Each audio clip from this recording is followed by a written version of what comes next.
Clark. You think we're murder hobos, Clark? No, we've done a lot of random murdering. Random murder. Nice. Well, I don't think anybody in the group is even close to evil. So, that's just my personal opinion. I mean, if anything, Guy likes to run his sword through people and lance them down, but it's not like he craves it. So, but it's still kind of fun. All right. For those of you watching online or watching later online, because there is no in-person viewing. Sounds like somebody's running a shower in the background of somebody's house. Not me. Fine. Brad's just running the shower. This is episode 56 of the World of Skell-Ghosts campaign. And while we wait for Daryl to join us, we apologize for the late start, but sometimes you gotta configure the stuff. Brad's moved from the garage to his room, I think. He went upstairs. Oh, is he in the basement now? Oh, he was. Before he was like at the bottom level. I think he's gone up a level. That's all I'm saying. Okay. So like a split level house is what you're saying. I don't know. I make no assumptions at all. It might be a garage out on the same level as where he is. I have no clue. So up until this point, the heroes have had to get involved with an adventure with slavers and giants and, of course, religious people. Your typical Dungeons and Dragons story. Down a little bit. Uh-oh. Uh-oh! No! Speak of the dink hole. Not uh-oh. Howdy.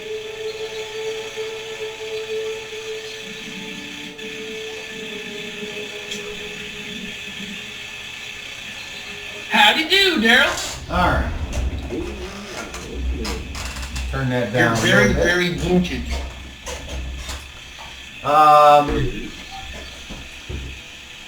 So I'm guessing if Brad is hooked up to his computer, if he gets a headset on, it'll probably take care of that background noise. But the group of adventurers has gone to the big city of Tila to try to find a way to travel to the islands to the south. The Gargantos Islands is what they're called. And they learned of someone who might be able to help them find their way.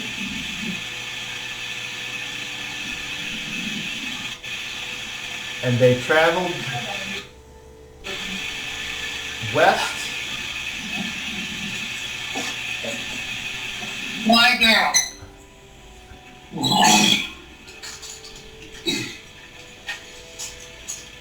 And they were told that the individual that they were looking for was probably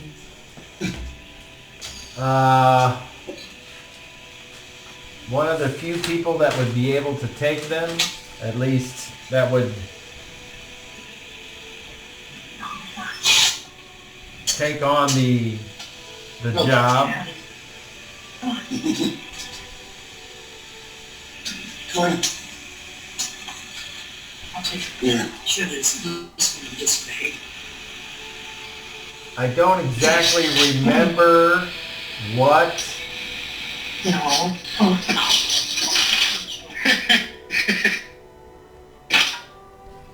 Brad's got a horrible connection.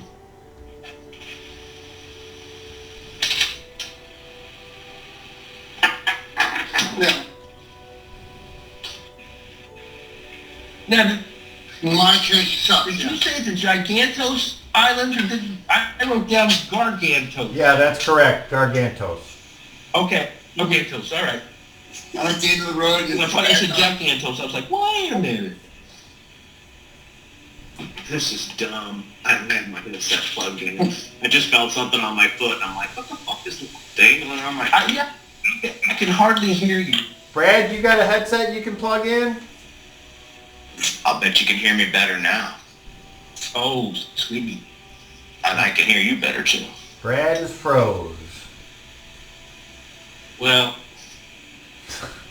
Brad's froze. Okay. What? Uh-oh, he's back. Yeah, you got put on some headphones, Brad, or some earbuds or something. Yeah, you're all good on me. What did he say? I'm eating. Yeah. So I reckon I'm going to kill you with it. if you're unable to eat with headphones on, you're putting it in the wrong hole, man. What you going to do with that lawnmower blade there? Reckon I'm going to kill you with it. Brad. Now put that blade down. Yes. So, There was a guy I played cards with who would do that in the middle of a game, and people that he never played with would just be like, drop their job. We would just be cackling.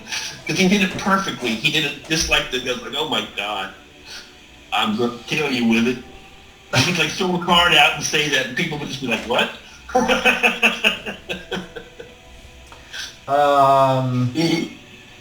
So what I don't remember is, I don't think that this, I'm trying to, you were talking to the harbor master, that's what it was, and he gave you the Yes, we information did. about Donkey Dan. Yeah, he was, yeah. So that's why you decided he- to go with him versus the other three names that you had heard from the map maker. That was Guy's, that was Guy's impulse. He sounds more apt to suit our needs. Yes. So you all traveled east, and eventually you came upon a solitary, large building that seems to have been turned into, I wouldn't say like a super deluxe fortress, but it certainly was fortified and had guards keeping alert, keeping a watch. And you saw some boats, a large boat anchored out on the ocean, and some smaller boats on the beach. And Jason has his hand up. Just for the description purposes, would Guy see this place as a keep or a castle? More of a keep, yeah. Okay. Because that's where he lived. He lived in a keep. So that's his home was a keep. Or a fortified noble's house, something along that. I pictured something along the lines of a what do you call it, a plantation home. How about, like a hacienda, a walled hacienda type thing. Yeah. So But it had a wall, right, and a gate. it did. Okay, yeah, that'd be a fortified manor. Yeah. And you were seen by these guards. The guards didn't appear to be all in uniform, so they were a collection of individuals. And when you made contact with them, they were somewhat suspicious, but upon going and delivering the the request to parlay with the owner of the establishment, you were let in, and the prince that you travel with, Prince Bartholomewus Amalareth of the second house of the Emerald Kingdom. Apparently this individual had a reputation, or something about him was known to this Donkey Dan from some either previous encounter or just legend or what have you. And so you were then escorted through the trapped fields and led into this fortified building. And eventually you met up with this individual named Donkey Dan, and it became obvious why he was named Donkey Dan. This creature had its neck and head of a human replaced with that of a donkey, but yet spoke perfect southern tongue and quite the sight. That surprised me. That he spoke easily the southern tongue. But I was pleasantly surprised by that. And also remember, the guy told us not to yell or do anything that would Yeah, so we didn't freak out. We remained calm. We didn't freak out the donkey part of him. And I got that after I saw what he was. Yeah, I didn't expect the literal representation of Donkey Dan, but he always calls me that. Like some story was like, yeah, well, I was on a boatload of donkeys and I actually managed to kill a pop. Right. Man, that's one thing you do not want to get stuck on, is a boatload of donkeys.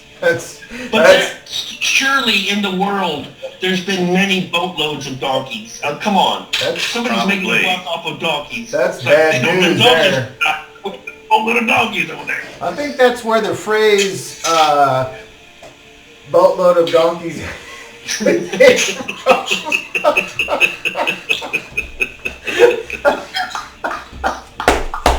Yay! Use Skellism, a boatload of dogs. I bet you a boatload of donkeys. Levity and D&D, who knew? Oh.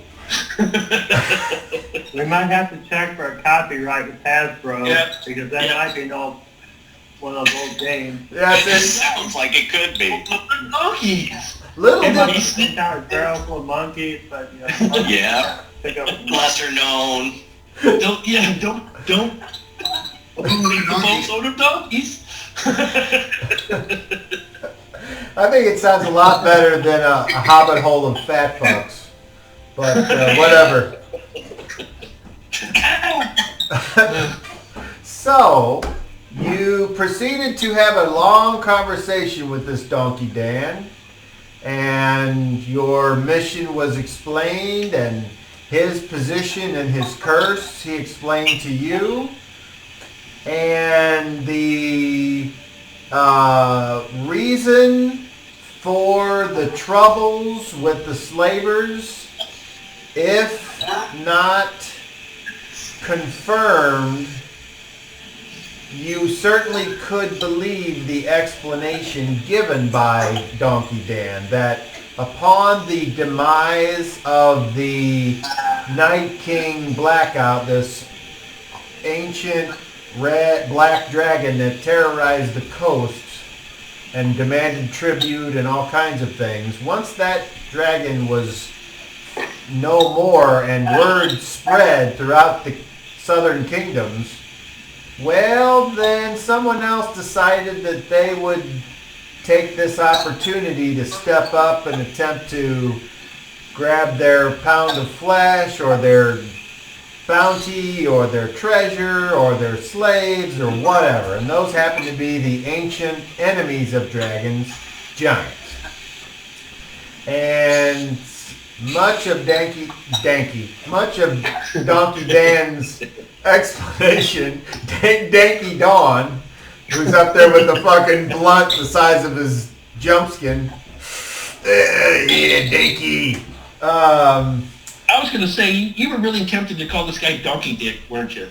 Donkey Dick. As it turns out, no. I wanted to stay away from that as much as possible. No, not Donkey Dick. Donkey Dick. Call Richard. Yeah, we call him Richard around here. Richard Mule Flaccid. Yes.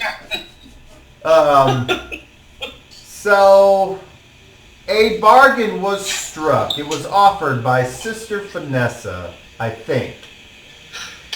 And the bargain was, first of all, Donkey Dan was not willing to put him and his company at risk for you all. But Sister Vanessa stepped up, the half-ogre nun of the blend. And she offered to attempt to remove Donkey Dan's curse that was placed on him by a coven of witches, or at least the main witch, who felt spurned, or scorned, I should say, or whatever. Both. And that, of course, made Shadrach's ears perk up upon hearing that particular tidbit of information. And in exchange for removing the curse, Donkey Dan would agree to transport this group of adventurers to the Gargantos Islands. And so, in a moment of religious devotion and willpower, the three priestly adventurers, Pikel, Hammerhand, Sister Vanessa, and Shadrach of the Aslorian Circle, combined their power and used it to bolster Vanessa's casting of a remove curse spell. And normally, Vanessa by herself would not have been able to remove the curse, and none of them individually would have been powerful enough to remove the curse. But with the combined efforts and the combined power of three separate faiths, the Dungeon Master felt like they deserved a chance to succeed. And he gave Donkey Dan a saving throw versus the powerful curse, apparently cast by a powerful enough individual to resist normal powers. And he passed.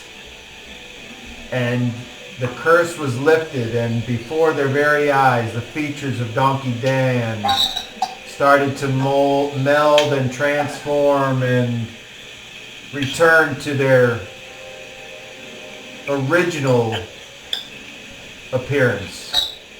That of a slightly older gentleman with gray in his hair and probably somewhat handsome in his younger age, but time will beat down even mountains, much less mountain men.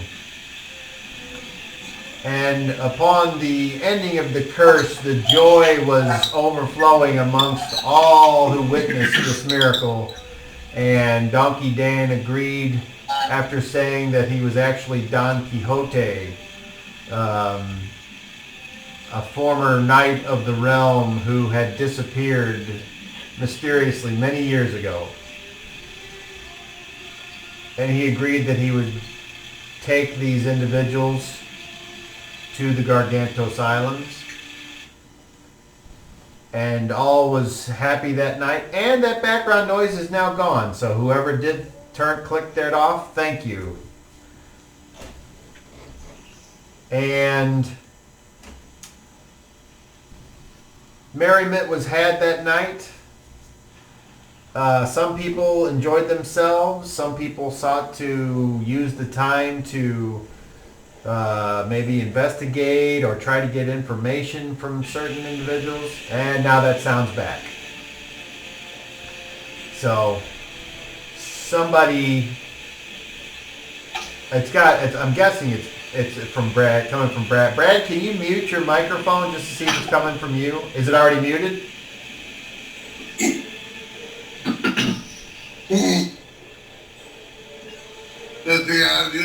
Where's your headphones? Downstairs in the basement. You hear it anyway, there's a shower right behind you. Yeah, you. We know it's a work in progress, Brad. I'm not mad at you. We're just trying to get the sound quality as good as we can. I know. So that night after Boris was... I can't hear you guys at all. That's fucking fucked up. That's not funny, man. Nah, we can still hear you, Brad, but I guess maybe you hit mute on your output. You can hear me, but I can't hear you. Yeah, I can hear you, Brad. Oh, what? How about now? No, I haven't time to mute yet. So you're probably muting the wrong thing. You got your choice of audio out or microphone in.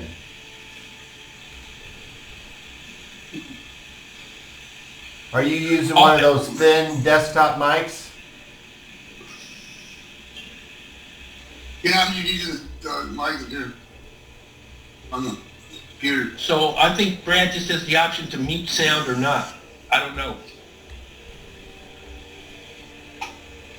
All right. Well, while we work on that, so Boris, with a good roll, was approached by a lady, and he took her up on an offer, and they went off and had fun, and then everyone else went to sleep. And as Sister Vanessa, we closed out the game with as Sister Vanessa was preparing for sleep. She had just gotten into bed and was trying to fall asleep when there was a knock on her door, and cautiously she approached, and no one would respond to her asking who is it, so she opened the door, and there was a mysterious hooded figure there that was just standing still and quiet, and she kept asking him who he was and what did they want, and at some point she moved the candle that she had closer and saw that it was her father that she had not seen in some time. And as she was trying to communicate with him, she discovered that his tongue had been removed in some form or fashion, and that after they had a tearful reunion, he went to sleep on the bed, and Vanessa tried to become comfortable on the floor and had much to think about, and that is where we stopped. So, unless anyone has any edits or additions or modifications to the story, we shall begin. Hearing nothing, all of you sleep soundly in comfort, a little more comfortable than you might have been used to on the road, but certainly just a little more comfortable than staying at the Gilded Lion.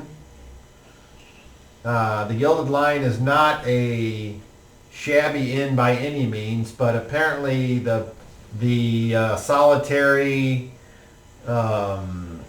perhaps pirate style life seems to be agreeing with Donkey Dan, and who knows what he'll end up doing now. he said that he would like to return to the capital and try to pick up the pieces of his existence. But it is the next morning. If any of you were missing any hit points, you would have gotten one back overnight. And you can do whatever it is you want. And for those of you that might want to pray or study your spells, of course, that is your options. So, are there any Go trees ahead. around? Oh yes, certainly. But as I had hopefully described with word pictures, everything was clear cut, like 50 yards around the building to keep intruders from being able to sneak up on the building. But once past that, then yeah, because you guys walked through trees to get here. Beware the trapped field when you decide to walk somewhere. Walk? I figure Shadrach's looking to wander over to the trees. Just watch where you're going, buddy. All right. Chad's waiting with everybody else if we're gathering in the morning.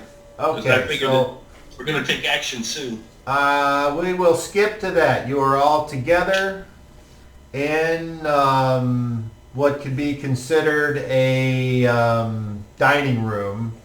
You've been escorted there by people who are either under the employ or just simply loyal to Don Quixote. And you are all there. You can have already prayed and done all that, so we can skip past that. And Daryl has his hand up. Vanessa has her arm around a tall man in a cloak with dark hair with gray streaks in it and says, "Everybody, this is my dad.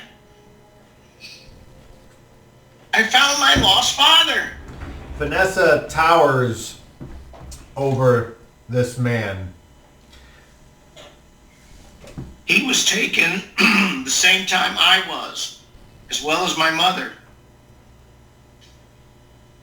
And I never thought I'd see him again. The man gives everyone sort of a non-confident kind of look, like he's almost embarrassed, and then looks back at Vanessa and smiles and waits. Go ahead, Jason. Shad steps forward, will put his hand very non-dramatically on the man's shoulder, and also look up at Vanessa and smile and say, "I'm so happy for you." I'm trying to communicate with him to find out what he knows. Excuse me, guys. But he, unfortunately, has lost his tongue. Many years ago, I tried to heal him, and it was beyond that. I've been looking at my holy texts and studying the legends and the hymns, looking for clues on how I can maybe communicate through our minds telepathically, but I haven't been able to find anything within my grasp. Shad is thinking. And I look at Bran, my dad. His name is Bran Thune. Just so you guys know, if you want to refer to Bran, that's who he is. Man, I just lost my train of thought. It didn't take long, did it? It's a very short train. Yeah. I guess I must have said everything I needed to say. A portly woman with a very shapely physique, long dark hair pulled back into a ponytail, comes over and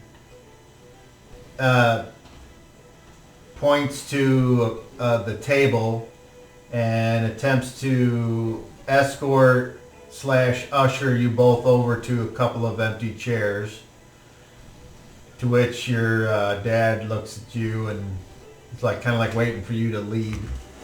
Yeah, I'll go sit down. So do you hear me? Can you understand me, Dad? he nods affirmative. Okay. That's a start. And then he goes, then kind of like gets all disappointed and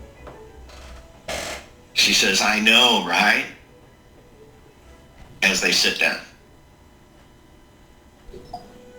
Michael digs into his bags for a quill and a piece of parchment and hands it to him to see, or kind of... That's a great idea. Can you write? he looks at and he takes the parchment and the quill and he starts not writing, but like looks like he's sketching something, just the beginnings of something. And then he looks for ink. He looks for an inkwell or something that would work for ink. And he's like, I have some. I can use mine, Pikel. I will get into my backpack and set up the vial of ink, pop the cork carefully. okay. And he just sits there and starts to sketch out some type of either picture or runes or something. It's going to take a bit for it to be recognizable. Yeah. Okay, so By golly. We're going to learn something. Don Keehote walks in and sits at the head of the table. The table's like 30 feet long. And you all are sitting kind of on one side, and the other side there's a few people there that you sort of recognize from the previous night. Boris, if you remember, you don't see that girl here, but there is a couple other ladies, but it's mostly guys. Like the big guy that was the main guard, he's there, and he's sitting up close by Don Keehote. And Don Keehote looks at you all and he says, I trust you all slept well last night after making merry with our friends and allies? I know I did. Your hospitality is great. And what of our special guest? Now, Brad, You're talking about the day. Brad, you're still on mute.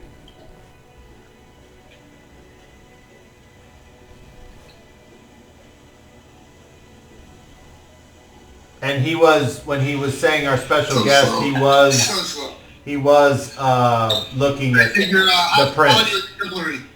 Oh dear. And how was your evening? How was your evening, my prince? Did you find the accommodations acceptable? Quite peaceful, thank you. Yes. Do you require anything this morning from me?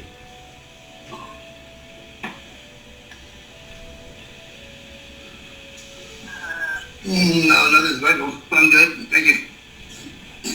Very good. It makes my heart glad to have someone of a high station grace us with your presence. He says, and then he turns to everyone else and he says, understand that I spent many years going to court and learning how to address the nobles and any ambassadors, all that sort of thing.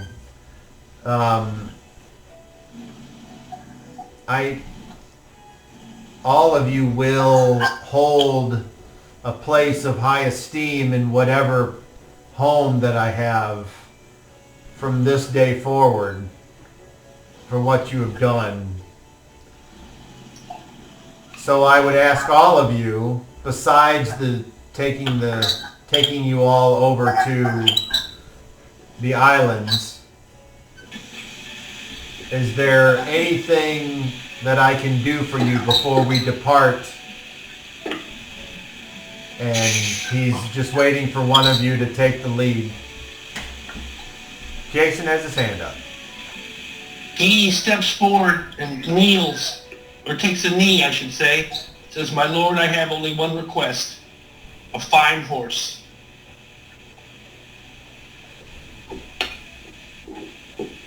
Do you prefer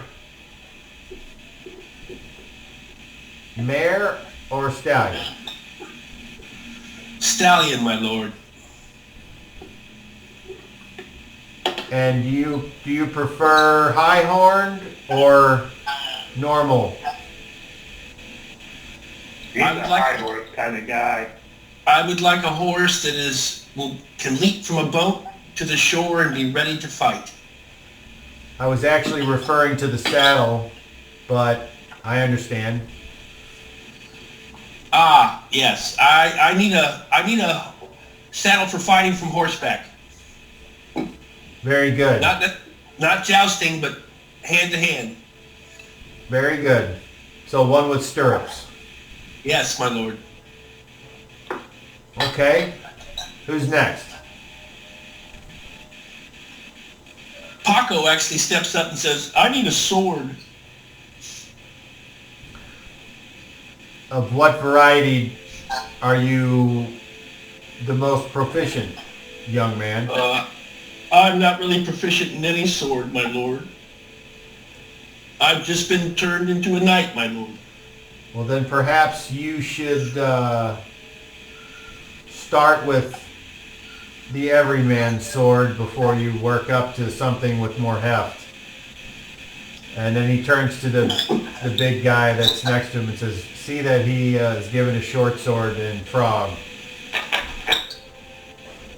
Yes, sir. Thank you, my lord. Go ahead, Daryl. Vanessa says, Don Quixote, this is my father. He came in last night. Is he one of your men? Have you seen him? Does he work for you? He does. We call him Narwhal. Did you find him in the water? No, he came to us several years ago.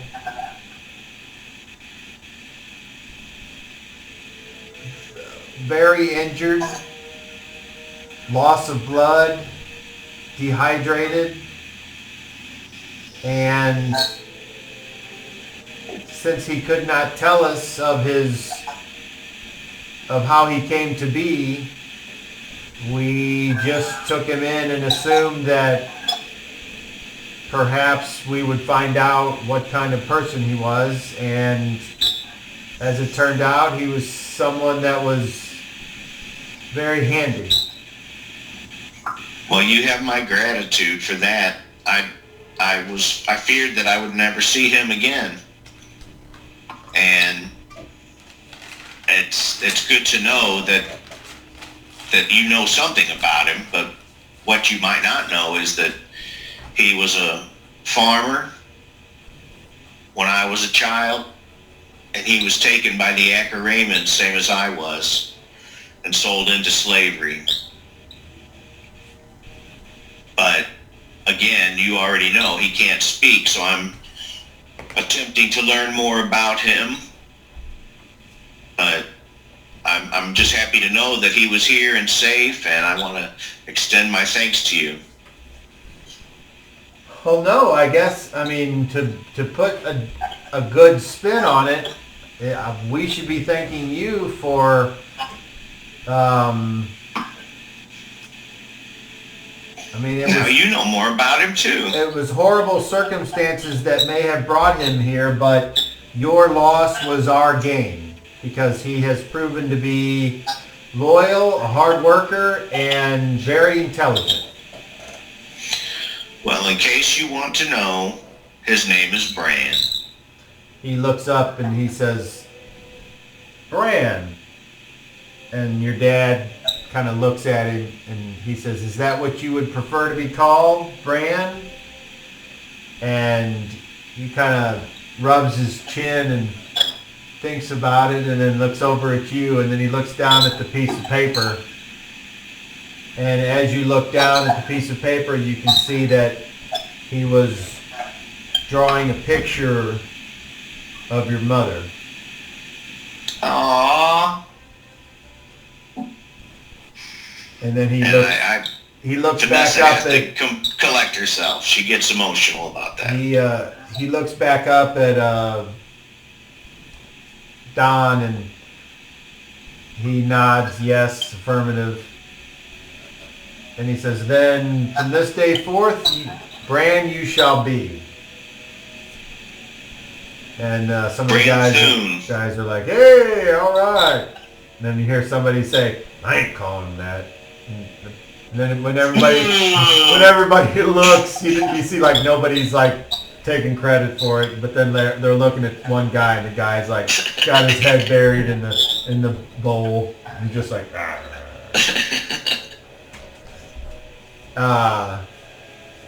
and he says,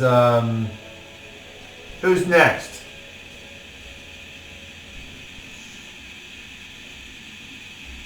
I'm looking for my sister. She was taken by the slavers too. This is a good breakfast. Well, I though I cannot literally take you or give you back your sister, I know. I certainly wish you luck on your journey. I appreciate you taking us. Do you have a weaponsmith here? Yes, we do. By golly, I'm gonna find him and get me another spear. He says, yeah, I want to go with you. Come on, Paco, we'll go. Well, I'll have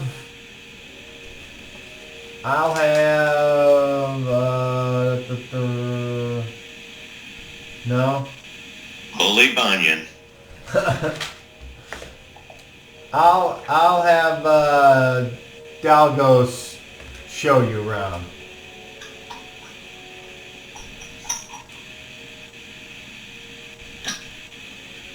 I'm sure that's not the name I said last week, but nobody cares, so it doesn't really matter. I remember you said the guy's name too, and I didn't write it down. I don't remember it. Snodgrass Chisholm. It was like mentioned in passing. It was like the guy that talked to us at the gate. Yeah. All right. So, what about you, Master Dwarf? I can't think I have any immediate needs, but a few extra healing potions will never hurt if you got some of them lying around. I will have my inventory look through and see what we can find. There may be other things that I can donate to your cause. And what about... Oh, Daryl's got his hand up. Vanessa was going to speak up, and I hate to interrupt, but I wonder, what information do you know? You've traded with these giants before, and I'm sure you've got valuable knowledge of their culture and their habits. What can you tell us about? And I described the individual that I saw in my vision, and he was with that Piquel Deep. Maybe you know him. He was a sailor that traveled between the eastern shore and Deepwater Fort. Ah, yes. He has met his demise.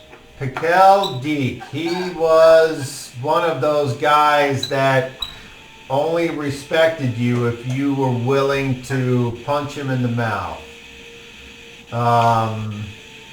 He hated cowardice. He hated people that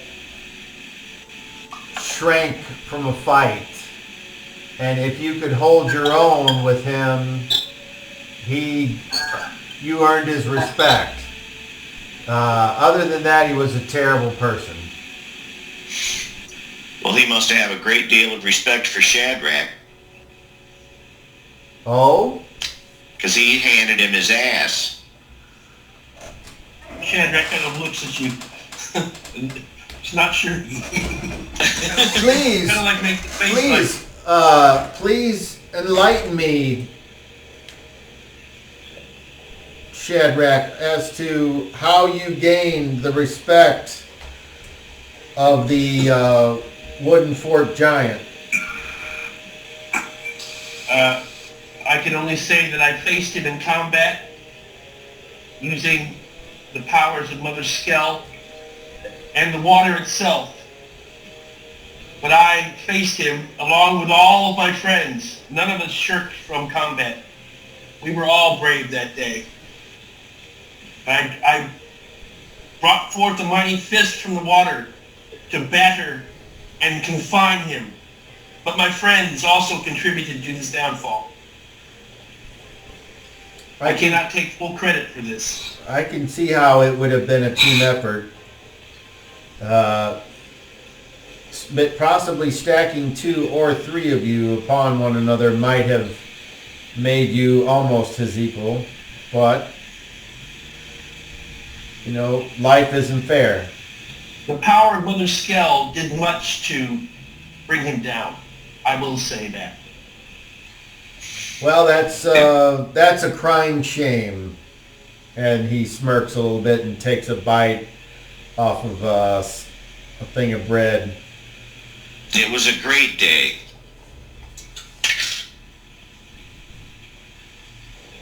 Many people died that day. And many were saved. Yes. And our special guests, do you have any requests of me before we prepare for a voyage?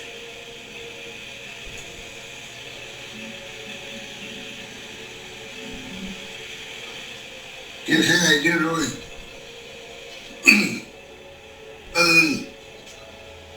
How's that so well known down here? Oh. How are you so well known down here?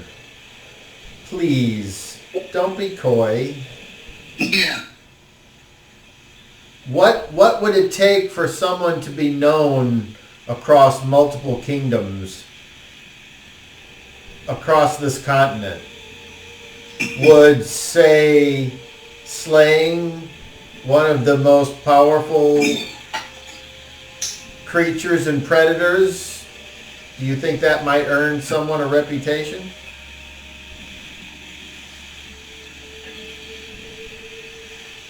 Right, but you saying I didn't slay him? That is the story I heard. Are you about to attempt to convince me that you did not do such a heroic act? No, not at all. But I was wondering how we get that information. Oh. That sounds like a heck of a tale. Yes, Oh, shit. can you... Brad, I don't know what you got going on, but you need to stop it. You sure that turned who's boss, boy? I'd rather ride on a boatload of donkeys than fight a dragon. Shut me down. I'm suspecting Brad There we Nixon go. is in the bathroom and it's an issue. With porcelain. He kind of smiles and he says, "Fine, Yeah, keep Keep your secrets, Prince B. That's fine. Even if the stories aren't true, you are still gaining the benefit.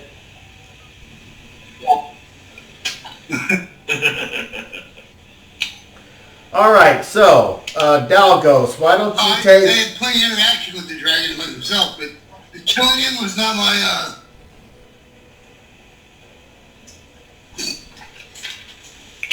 Huh? Go ahead, Brad. We're waiting on you, brother. One more time, Cobb. Go ahead. I'm good. Okay. Good what? No, Bart just said his piece. I think Bart's got a lag that I'm not used to. So, aha! There it is. The Phantom. Yeah, it's pissing me off. You had a better reception in your garage, Brad. Except your thing would just... Yeah, with my phone. Yeah, you're right. Do you have a charger you can plug in? I mean, I might be crazy, but I have like a charger cable. Like, but it was running battery dead anyway. My charger cable's 20 feet long because I walk around the room with my phone. I had that problem with my first cell phone I was using when we started. I could have it plugged in and it'd be dead And what before the game was over. What moron invented this? This is like barely a foot long. What the hell kind of crap is this? That's for the car, dude. Use that one in the car. No, I have two things to charge with this. My vape pen and my tablet. They charge with this. It's like, what? I can't even like pick up my vape pen and, I know, first world, this is beyond first world problems. So, He always tries to start his own video call instead of joining the one that exists. you know, I was wondering what the issue was, and when you say that, that makes perfect sense. Because I answered one of them once, and I was able to talk to him. So, yeah. Just join Brad. Come on, Brad. Get rid of the other It's already going. one. Come on, Brad.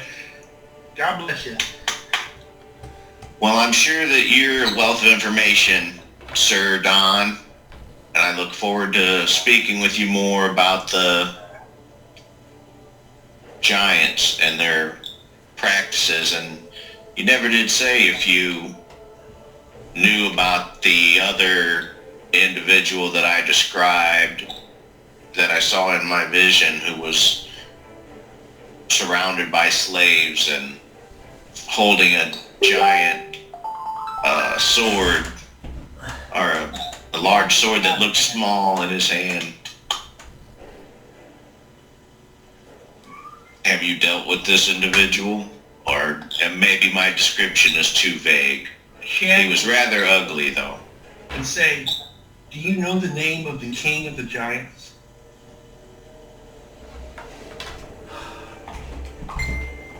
I do know the name. Pray tell, my lord. Are you ready to write it down? I'm ready.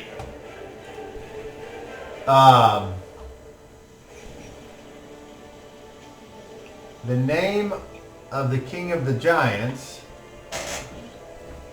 is... And hold on, let me get the... Uh-oh. Uh-oh. Reference material. Yes, let me get the reference material here. Yay, reference material. Come on, Brad says call him on his Wi-Fi. I keep getting that message from him. It's like, I'm not in charge of this, Brad. Dang it. Prince Bart, once again, turned into a butterfly and is gone.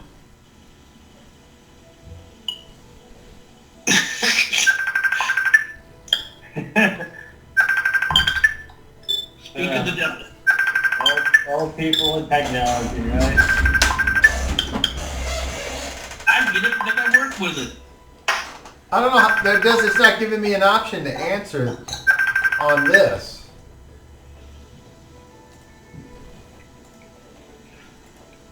Uh-oh. I'm ringing. Just tell me the Giant King's name while we're at it, since we don't want to waste no time here. Alright, hold on. Hold Brad on. will figure it out. He's been on there before, for God's sake. God bless it, Brad. God bless it. Everyone. Now I said bless it, not us. Big difference there. Oh, I was just doing the tiny thing. That's it. You know, I've been reading some Dickens lately, and not the stuff that not the We classic heard Dickens about stuff. that. Your whole boredom thing. We understand. Hey man, hey. Charles Dickens? Well, he might. Trying to get slick with me there. Oh yeah, I turned off Clark. Look, he couldn't take it.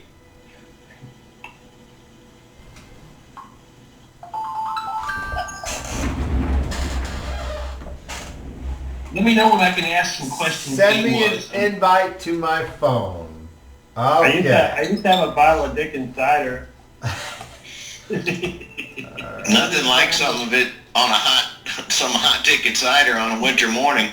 Yeah, there's a brand of apple cider called Dickens. What the fuck, you fucking fucker?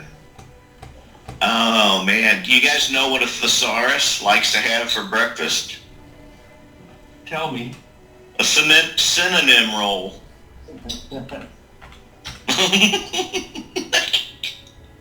That's in the That's my opinion. You know, the sad part is, Daryl, I'm going to remember that for probably years and years. I know. I heard it today, and I'm like, I gotta remember that one. That's cute. Because all my humor is either racist or stupid. Yeah, that's a clean joke. I can tell There he with is. anybody. Yeah. Well, There he is. There's eighth grade. There's like eighth grade worthy Hey. dirty jokes. I like the never. I can't tell that joke. I won't do it. I won't. I can't. You know why the pervert crossed the road? Because he had his dick stuck in the chicken. Yeah, I mean, hey, I can't tell this joke. It's my icebreaker too. It's how I gauge people. I can't do it. I can't do it online.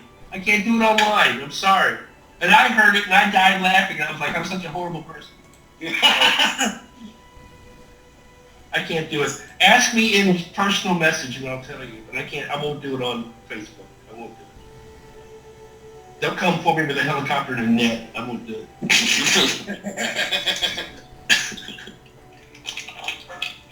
I had a friend down here who was actually pulled over by a helicopter because he happened to be in a place where they had recently had a huge drug bust and he was just passing through and a helicopter literally landed and a guy with a machine gun pulled him over. And then was like, oh, you can go. That's crazy. But they were like, yeah, they were looking for like drug murderers. And it was apparently, there was a place, I'm trying to remember the name of it. Anyway, there was well, no, it really wasn't because I had driven through there too, going to this other place. But it was like, I don't know, 100 acres of cul-de-sacs with no houses. They had built this housing area and nothing had ever happened. And there was bald eagles and coyotes and snapping turtles. There was all kinds of wildlife out there. And I went out there to see the wildlife. And we were leaving, and there was like 3 police cars. It's like, God damn. Apparently people went out there to dump all kinds of evidence. And of course, also bodies. Oh, I never knew that. I was like, oh my God, we're out there smoking, smoking a joint. And the cops were like, oh, you're just smoking a joint? Okay, get the hell out of here. And they had like submachine guns and stuff. Like, what are they expecting to land here? Good God! Hey, Brad, Yeah. can you turn your phone sideways? Just let him be if he's okay, for God's sake. No, it didn't change. Okay, I forgot. Your phone is like, doesn't It swivel. actually fits better on my screen that way. Okay. It fits. But the other way, at least you're facing upright. I was gonna say, as long as there's no delay now, Brad. Before, Yeah. horrible delay. And now you're streaming just fine like that.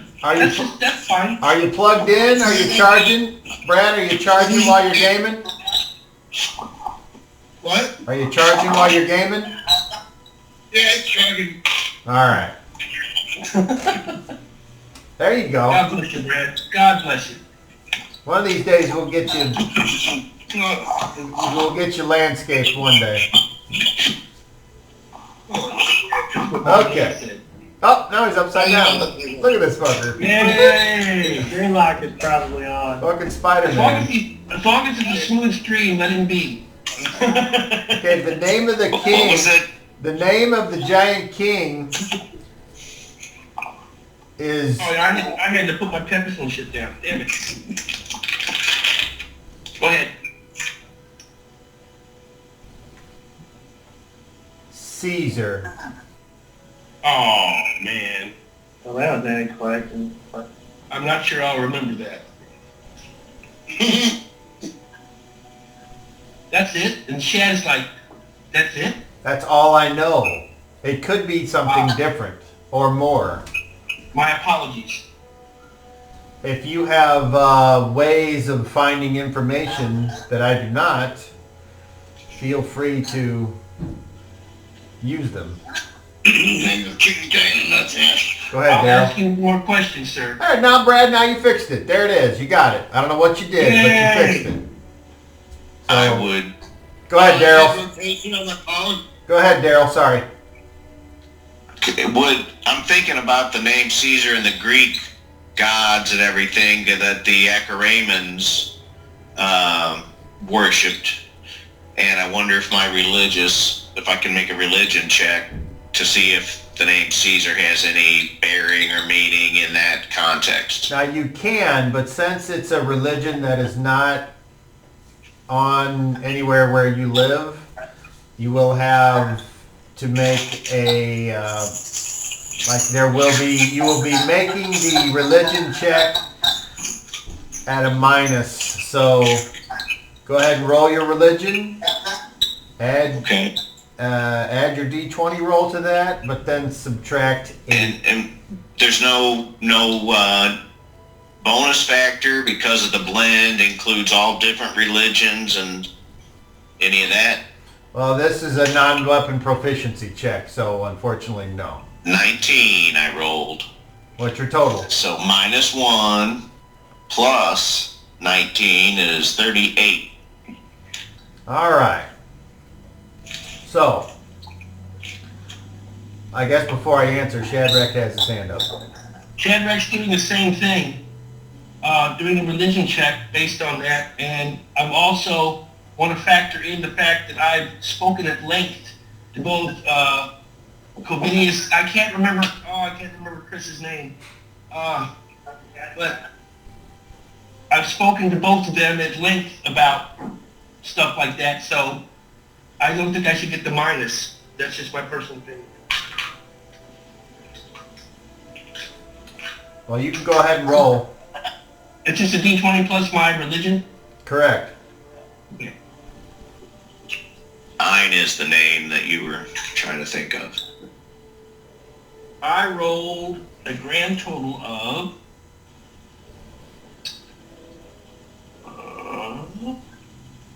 30. I rolled a 12 and my religion is 18. All right. Sister Vanessa, you think back to one of the times that you were praying, doing your morning prayers, and you were thinking about what kind of people, what your family lineage could have been beyond your mother and your father. And your mother did not speak a lot about where she grew up and her family and what have you. But one time she did let it slip that there was a place where her kind was originally from, and that they worshipped large beings because she was large and her family was large, and so they had to worship larger things. And one of the ideas is that this place you seem to remember it being called Caesarea.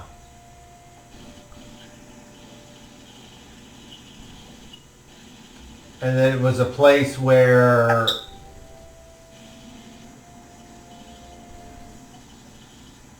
the giants could live in peace and worship who they wanted. And that though there was a great giant deity called Annam,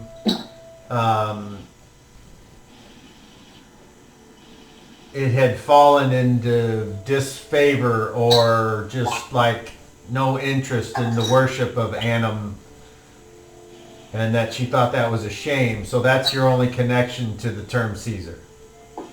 Okay. And Jason, your roll didn't yield any information at all.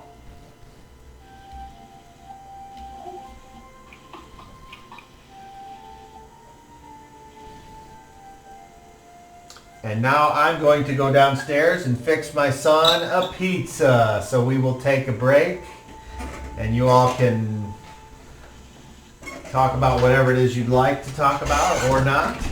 And I will be back. Hey, Brad. You got I'm some, gonna take a break too.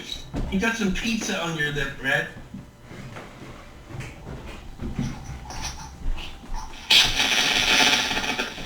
What was that? Doritos my dip.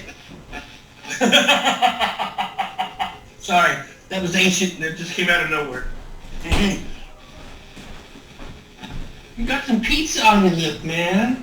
Pizza my dip. Doritos. Oh.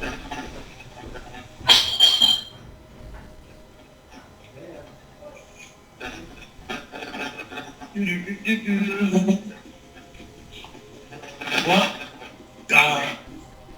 Shannon's ready to go at the drop of a hat.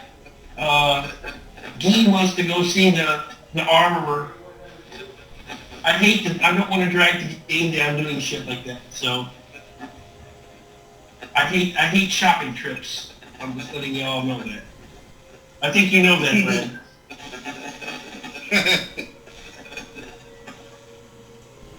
I think we can all just hand in a list of shit we want and get a yes or no for whatever it is and a total at the end, how much it costs.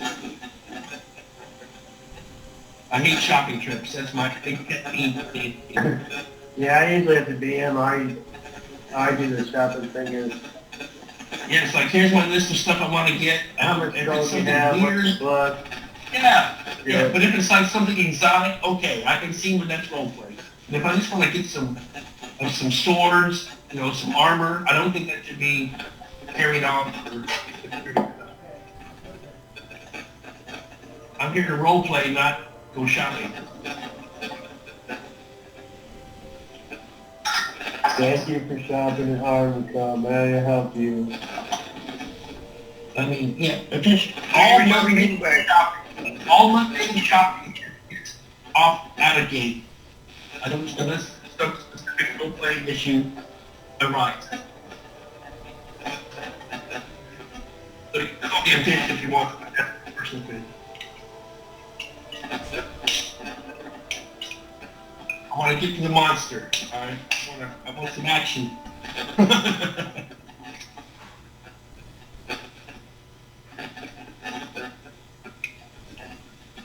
Somebody's making it's probably in Brad. I got some horrible weird background noise.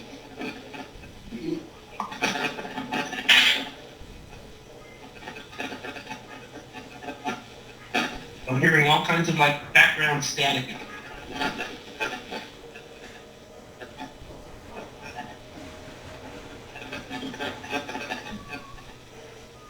I don't know. Must be Cob's I mean, I have, in my job, I listen to phone calls, and there's all kinds of weird static in phone calls. There's all kinds of weird static. It's not just one kind, there's whole varieties of static. Here in Utah, if there's a thunderstorm,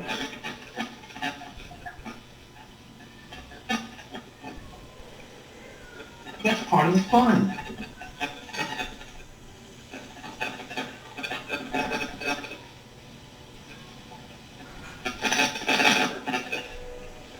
So, how about this, Michael? This is, just in general, me as both characters are thinking. We go to find the giants. We offer them their giant coins in exchange for Boris's sister. And that's the deal. And if they don't agree to that deal, then, well, shit's gonna hit the fan. Well, I don't think we show our hands. Oh, with your hands.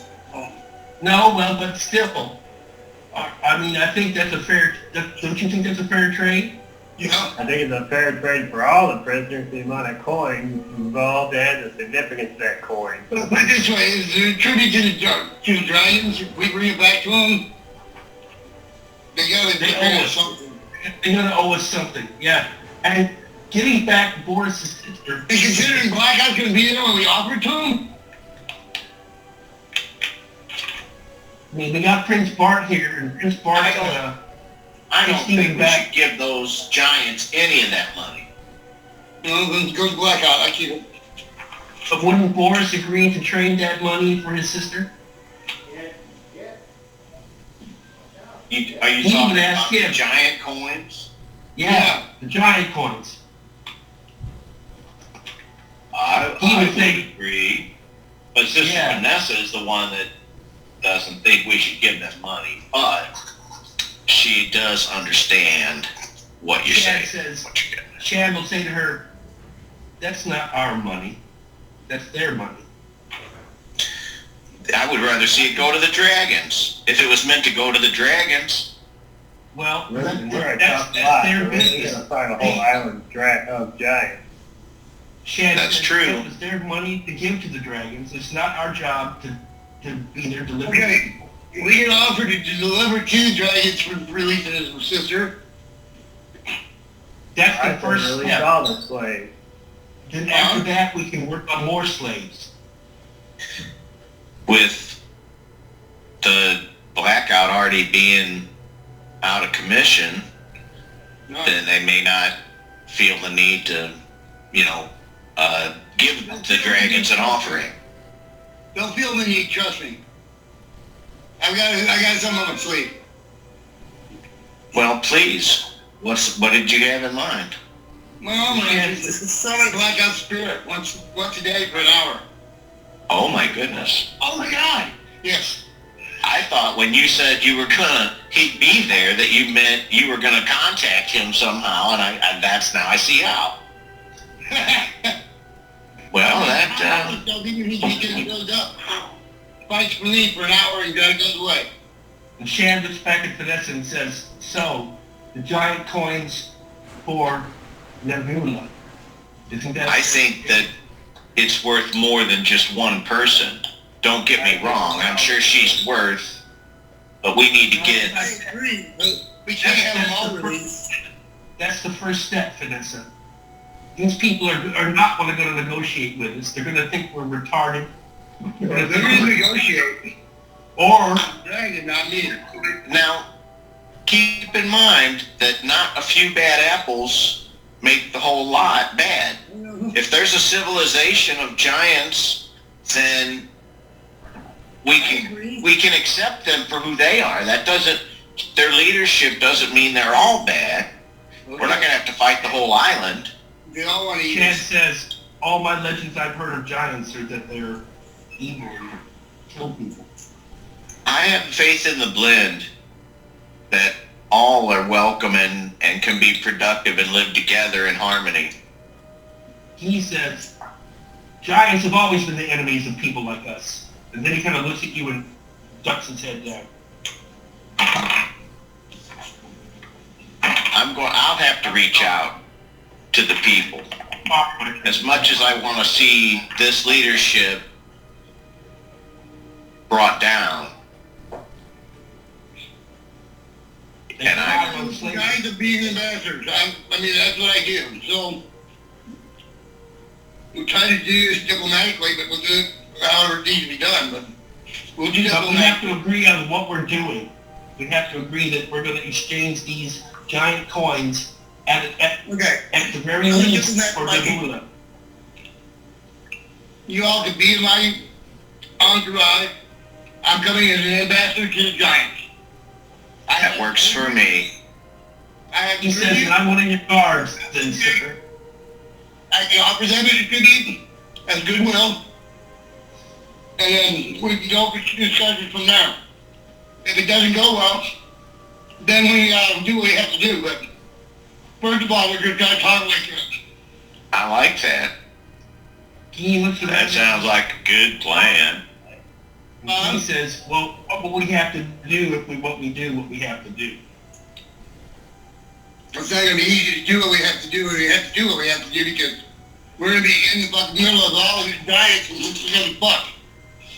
There's going to be a fight. So our best bet is to talk our way in and talk our way out. Just like we didn't have to fight when we came here. I thought we was going to have to fight. I agree. Boris, I thought we were going to have to do some... Maybe my reputation precedes me as Giants as well, and I may have been the slayer of Blackout there as well. I may be a hero there as well. That is a good point, Prince. Chad says, yes, also have their tribute to return to them. If that right. means Let's something... play this up the best we can. I like your plan. So our objective is to meet them and make diplomatic contact, Chad says. Yeah. Is that correct? That is I correct. support you 100%. He says that I will guard you, my prince. And I'll be easy going. With the knowledge of the name of the Vargas, he has to be some sort of hero to these giants, and the knowledge of this, sir, what do you call it? This era? Caesar. I don't know that one. The giant paradise. Oh, He just said... Caesarea. Caesarea. The knowledge of Caesarea. And Yeah. His worship has waned. Let's hope we don't meet any pirates along the way. We might have to deal with that as well. Hopefully, Doggy Dan's buzz will keep the pirates away from us. That's right. Well, that's true. Or they know him. I never expected to stumble across 500 Acamarians in the middle of my back door. So... Well, but then again, money talks, bullshit walks. I'm ready That's to true. do whatever we have to do, says Guy, and I swear now that we will all return alive. That sounds like a good plan. Yeah, that's it. That's all too. Check those out. Chad just shakes his head. Coins. With gold, silver, See? copper. I got my giant coin too. It's a Sacagawea dollar that nobody will take. The platinum. But it's a Sacagawea dollar, you non-patriotic bastard. With platinum. They gave to me as change at the Wawa, the bastards. It's a dirty trick. That's alright. Well, I have a collection of like weird coins, so they'll go in there. I've got like bicentennial quarters and shit like that. These are actually fancy coins. And what is it? Susan B. Anthony dollar, the weird shaped dollar. I think those are a con or some shit. All right, gentlemen. Uh-oh, he's back. Don't look on the... bye. We have a plan. Don Keehote says, if you would like, we can, I can see that you're anxious to go to our armory and see about getting yourselves a weapon or two. How about you go do that, and then we'll pick up with some more information after you do that. Thanks for breakfast. Yeah, good. Jason has his hand up. Shan walks up to Vanessa and says, "Will you come with me? Where are you going? I have to tell you something." Okay. And I'm gonna walk out beyond the cleared area with an escort if necessary into the trees. And I'll Dad, do you know the way? No. Well, I mean, I just need to talk to you, Vanessa. It's has to be just me and you.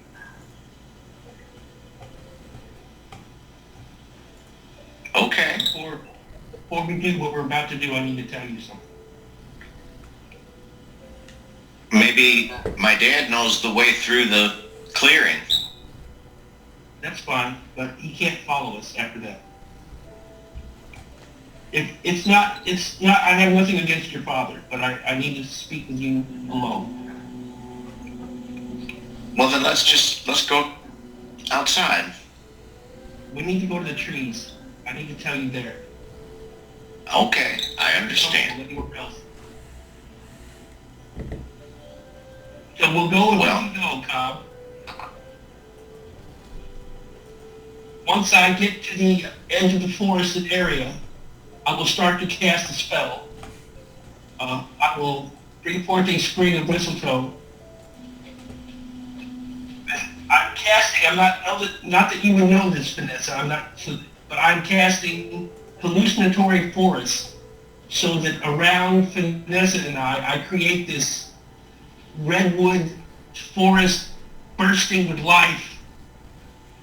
Vines, mushrooms, fruiting trees, butterflies.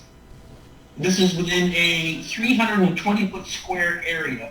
I'm going to center it on myself and Vanessa. I'm going to hold Vanessa's hand. And I'm going to say, Vanessa, I know you and I are close. We have a special relationship. I think she ate. Yes. Yeah, she got food. And I want to tell you, That's don't know that. just to clear this up between us, before all of the terrible things that happened to me, on my 17th birthday, I was chosen to be the Harvest King. I was raised for this. And I don't know if you know what that means. Not exactly. I was chosen to be the mate of the Harvest Queen. And after we were together, I was to take my place on the pyre and be burned and go to the next world. 2 weeks before this happened, the people came and destroyed my people, killed all of them, and I fled into the woods. I was still virginal at that. That was the purpose. I was meant to be, I don't know how to explain it. Anyway, I fled into the forest, and after perhaps maybe 6 months or a year, the witches found me. And they knew what I was, and they violated me repeatedly. They took from me everything that I was supposed to have been. They took my spirit and twisted it like a sponge to drain out all that there was in me.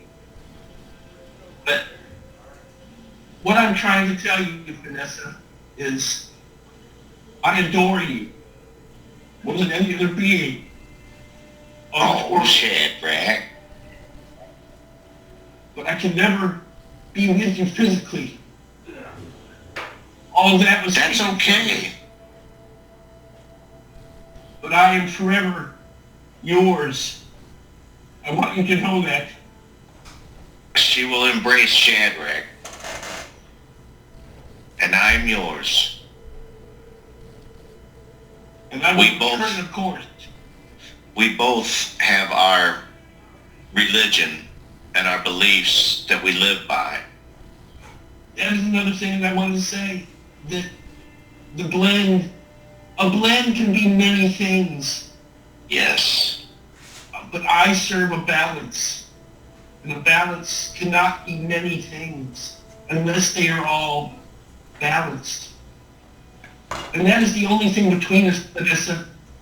And I hold none of that against you. And you may hold all of that against me. None at all. And I wanted to say one more thing. A time may come, Vanessa, when I am called upon to step into the fire, because that was my purpose all along. And when that time comes, don't stop me. You have to let that happen. I hope that it's a very long time from now when you're called upon. But it may happen. I never thought that I would meet a man that would see me for myself and not my physical appearance. I accept your devotion and I give you mine. I have already cast the Sacred Guardian. Oh, that you are safe. I will die for you, beloved Vanessa, and you may call upon me anytime. And if the body you see me in now to never pass from this world, I will be beyond, and in one way or another, I will find you again, and you will find me. My beloved Vanessa. I believe this. Thank you, Shadrach, for everything. Let's return to the others before I lose my composure. Away we go. This forest is beautiful. It's permanent, for Cobb's sake. It's permanent. There's this beautiful redwood forest full of flowering trees and fungus and all kinds of stuff. And only people that can detect that kind of stuff will know different. And it's within 320 square feet. If there's a complaint, I'll remove it.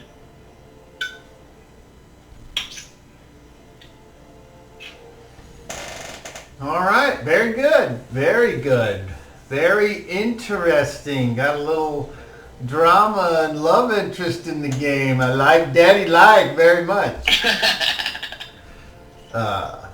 So for your excellent role playing, I would like to give both of you a 37. Ka-cling! So mark that on your sheet somewhere so you know. And in case you don't remember, that is one free re-roll of any of your dice that you don't like how it turned out. Okay. So while Vanessa and Shadrach are outside, was Guy and Boris and Paco, were you going to go to the armory? Yes. Okay, and then while you do that, what are Pikel and Bart wanting to do, if anything, at this time? We'll start with Pikel. You are on mute.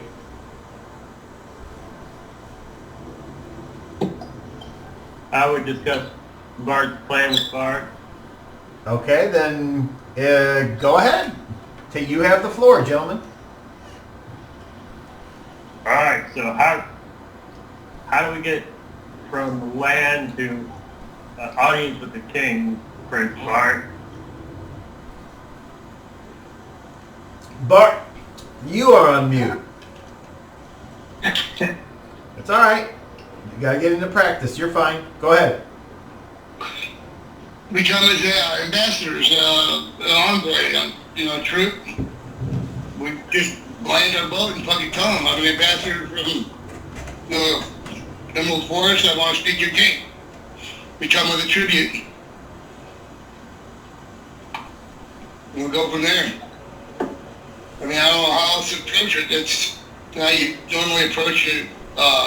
A new treaty or something like that, so we'll treat it as if we're coming to make a treaty. We're gonna fly the flag of your kingdom. Yeah, you can. I don't care. I mean, it makes sense. But then again, we have one elf and all these others. I mean, But nothing says your entourage has to be all elves. I know. And you're been known to be strange anyway. Well, I'll try to write up a treaty, get a song or whatever we can do, mentioning that we're going back to tribute to the dragons, blah, blah, blah, for release of Boris's sister, amongst whatever else we want to do. We need to discuss that amongst the group, what our terms would be. And we'll do it under the guise of I control the blackout. What about Acaranians? Fuck Acaranians. We can nuke them, it's no big deal. We can free everyone I'm of not- these slaves, and the Acaranians can bring them more. Huh? We can free every one of these slaves, but the Acaranians will just bring them more, so... Right, but we need giants on our side first, and then we'll worry about the Acaranians last. We can sway the giants, the Acaranians will follow. I just have a feeling. Guess we'll figure it out when we get there. Can play by ear.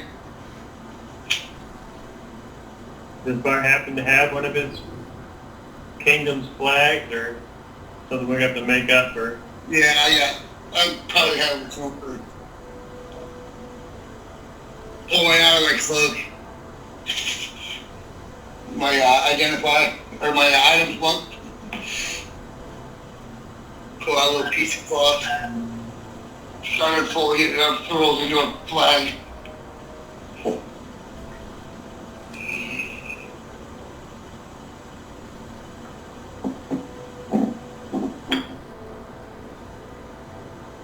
All right. You guys can do the armory thing if you need to. Okay. So, Paco and Guy and Boris are led to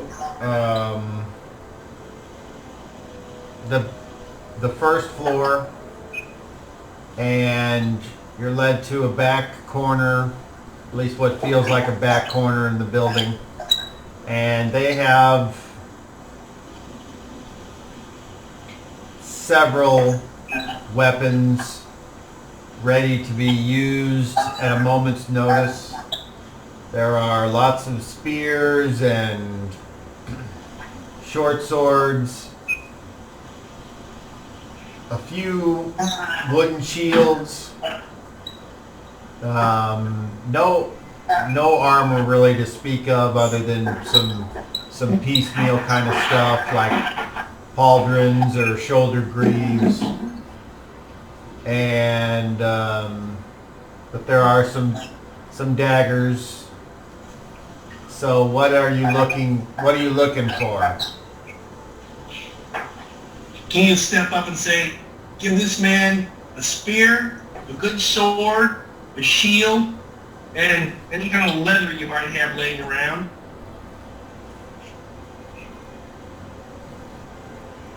This man's a knight, and he deserves the best you got, and I'll pay for it if necessary. No, the master said that you would be given this as a gift, and that is what it shall be. So Paco takes a short sword and a spear and a small shield.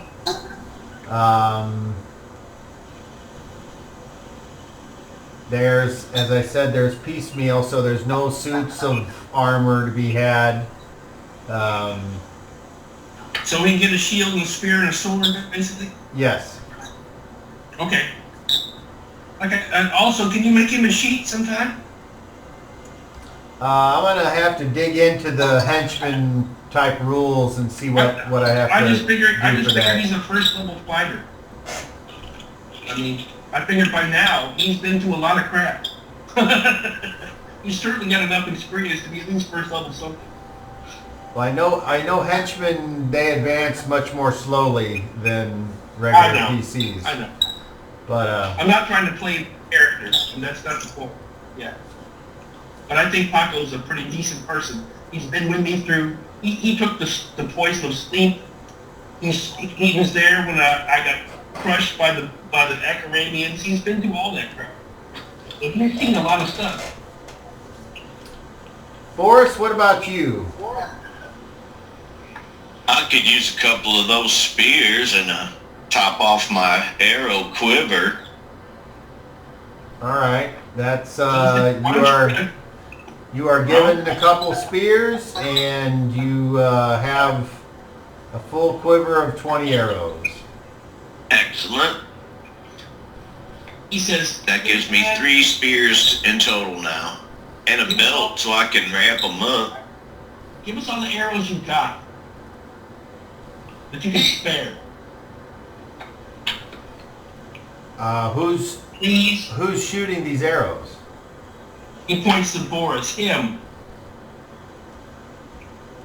I've got enough here. That's 20 arrows. You'll use that up. Oh, okay, whatever. Okay. I've never been in a bad mood, Boris. Boy. What? Yeah, it's okay. Maybe we won't have to fight nobody. Where's your bow? I don't use bow. Sorry. Well, I guess you don't need a bunch of arrows. No. I was thinking of you. Well, if I run out, then you can laugh at me, Gee. I mean, I know it takes you like 2 or 3 days to make a couple arrows, so I just wanted to make sure. Yeah, but at least I can make them. I'll board your blood dragon. You'll be whittling the boat to do it. That's right. All right. How many arrows can I whittle from this bow? So you all are taken back to the dining room, and you all are there once again. And you can see that Vanessa and Shadrach are walking back in, and Vanessa has a laurel of flowers in her hair, if she'll allow that. Ian, Paco, and Boris are walking back in, and Bart and Pikel were there the whole time, just kind of hanging out, talking. And there's like one guy that's hanging out by this door, but nobody else is there. And then the big Dalgos, he says, all right, well, if we're going to set sail, I'm going to have to make sure that the boat's provisioned. So I guess you guys are free to do whatever you want. If you need to get anywhere or get away or go from the estate, you'll need to be walked through the fields, and you ask this man here at the door to escort you. So he leaves out the back to do his business. Yes, Jason. Chad starts walking towards the door where the big man is. He'll look back over his shoulder at Vanessa and smile. And as he gets to the door, he looks at the big man, he'll smile at him and start walking towards the lawn without asking him anything. And if the guy says anything, I'm going to just turn into a crow and go. If he doesn't, before I take a step into the actual lawn. Well, hold on. This is way inside the building here, so you got a ways to wind your way through before you can get outside. All right, that's fine. Well, Chad starts walking towards the outer door. Sure. All of you hear from the lower level a loud crash. And the building kind of shook just a tiny bit, like Almost as if like somebody drove their 1967 Oldsmobile into the side of a house. And you can hear yelling now coming from the voices coming from in the basement and outside even. I move. Yeah, Shad will stop and look around. Can we hear what's being said outside? There's a lot of "look out! What is that?" And screams of pain and This was like a lower level. almost right? terror. Not outside. Yeah, you guys are on the second floor. We'll head that way I'm then. gonna get outside. We start moving towards the stairs. Let's go. Okay, so you can remember the way you came in, which was Yeah. over here. So as you head towards that door, there's a sound like heavy foot stomps coming towards the door. Man. And they get closer and closer to the door as if something is approaching. Wow. Wow, we're heading that way, right? Which one of you would Sir like? He has his bastard sword in hand. What would you like to do at this moment? And we'll just start with whoever's closest to the door, and that's Boris. I'm gonna go see what's happening. Okay. Open the door and How head out. about Guy? He will draw his bastard sword and say, "Hey, where are you going?" Paco. Follow his boss. Piece of piss. Go. Bartholanthus. I'm going to the door. Okay. Pikel. I can raise crossbow. Vanessa. I'm heading out the door. Shadrach. Follows Vanessa. All right. So Boris is closest. He gets there before the other people can get there. And he opens the door. Roll a d10, Boris. Come on, Boris. 6. All right. Nobody is surprised. Standing outside the door. Hey Cobb, you ought to take a picture of the miniatures to send on the jib jab Or switch when it matters, because Yeah. even though the mapping and the figs are great on the TV, on the small screen, they're not very clear. Maybe at the beginning of each round or every couple rounds you could send another picture so we can see how Right we're... now, you don't really need to be where we are. So. They didn't. I mean, just for when it's necessary. Nagging bitch. What do you want? All right, I'll try to take a picture of this right here just so you can get an idea. That's perfect. That's perfect. It's one thing I miss about Sean playing. He would do that because he was the only guy there. He would snap those pictures and it would be very convenient. Oh, it's having a good old time. Oh, no. You know bowling tonight? I could Sean, if you're watching, I miss you, buddy. I hope you're doing all right. chance to make money. So, Oh, man. you know me. I mean, Sorry. Hearing I it. think I hate I gotta him. go back there again tomorrow. I've never taken Sean. No. I No. thought he was an asshole. So, it's all good.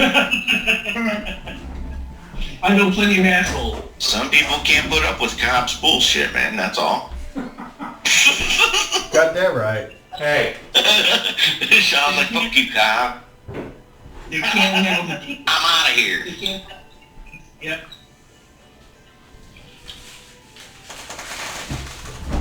give Sean a hug and buy him a drink and anything like that. There you go.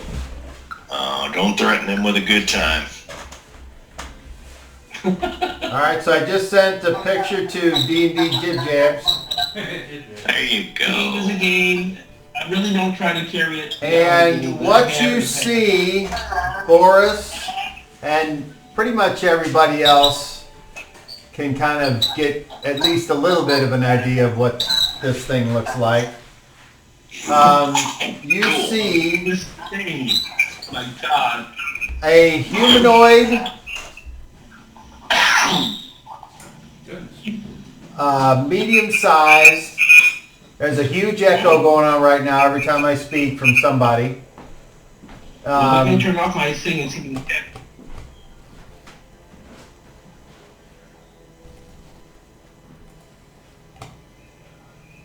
Okay. Well, that's better. So I wasn't watching what you guys are doing, but Oh, shit. and the first thing you notice about this humanoid figure is that its eyes are black and white, as if they are long since not non-functioning or unusable. The second thing you notice is the scars and the stitching around all of the joints and neck of this creature, as if it has been pieced together by something, and a lot of the flesh doesn't necessarily look like it belongs on the same creature. Some of it's darker than others, and some of it is hairy and mismatched. All of the Some death fingers, call. Some all- damn death call. all of the fingers are stitched together, and some are pointed oddly, and some are backwards.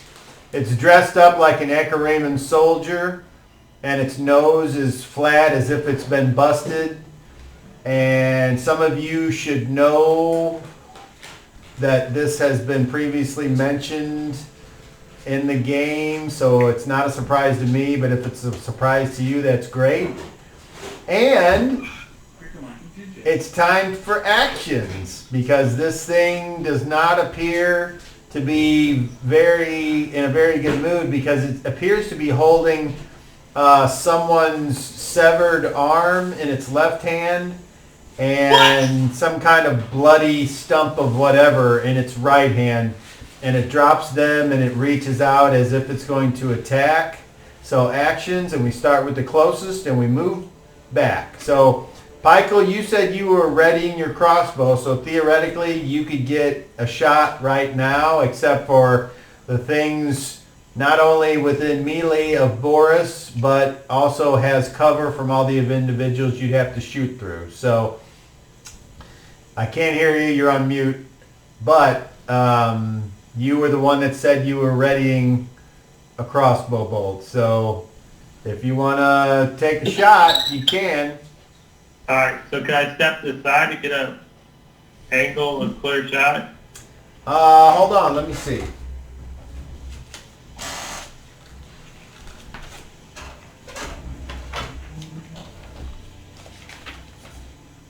Where's the creature on the map? It's the gray figure next to the archer. I see a bunch of black dots. Right here? Where? Okay, that's fine. And this is There's something the, over here. this is the door that Boris just pulled open, and there it was.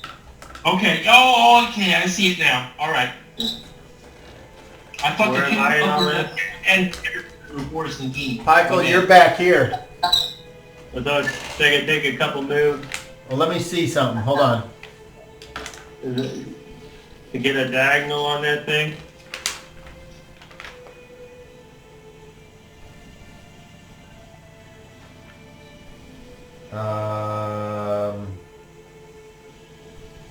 He takes a step to his left. And then a jump to the right. There was an old Sesame Street thing where the guy was like a swift shift to the left. Okay, so basically you were covering the door. You can't move and fire. No, they can yeah, go there's on one side. It's a very tight space. An archer may surprise his enemy, cover him, and order him to drop his weapon. Characters can also declare a combat action to cover someone. Since the arrow or bolt is ready to be fired, the covering character's first shot is fast. See bows and crossbows in chat. The covering character automatically wins initiative against the covered target. It is possible for a very fast creature to beat out the shot, but even very fast creatures can be covered by a specialist. The character can hold his cover until later in the round. If he wants to see what his target's going to do, he can fire first in any later phase. After the first shot has been loosed, the covering character can perform the rest of his missile fire rate at the regular action phase and rate of fire. So what that means is you're just getting this first shot for free if you wanted to take it, but you can't move yet. And I got 50 copies and probably the fire, so it doesn't matter. You can do a called shot, but that would also include all of the cover that the people would provide. So you would have to roll super high. No, it's not a big deal. Okay. So, Boris, action. Attack. And then Bart, you're next closest. Action. I'm going to assume you said casting. You're on mute. Okay? And then we'll go to Vanessa. Turning. And then looks like Shadrach would be next. I thought Guy was up there, but my bad. It's a construct, Shadrach is- so I don't think that might work. Okay, Shadrach is drawing his scimitar and attacking. Attacking. Okay. Guy. Attacking. Pikel.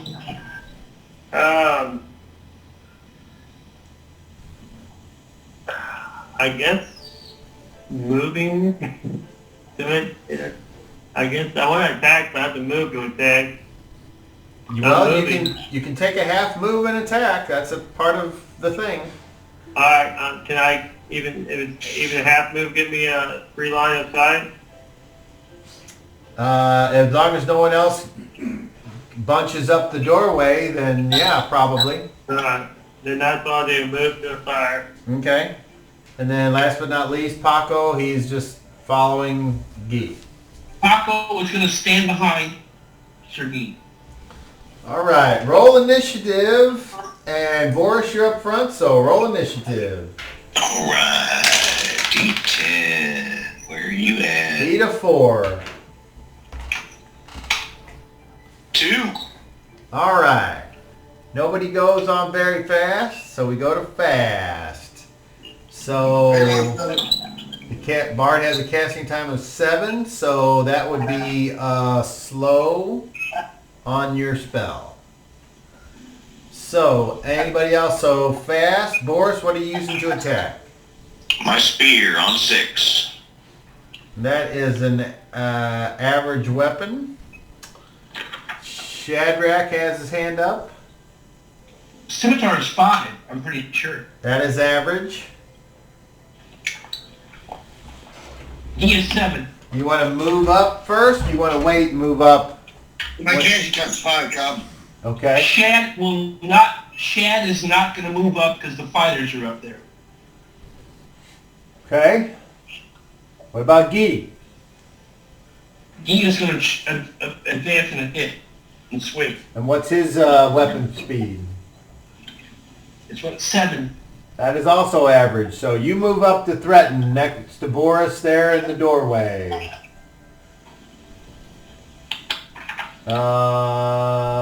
Vanessa is going to attempt a turn. Okay. And what does she do? Let the light of the blend drive the spirits out of this damned flesh. Yeah.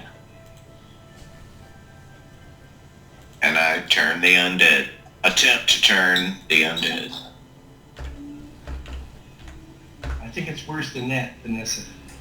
From here I see sunken eyes and creepy effort.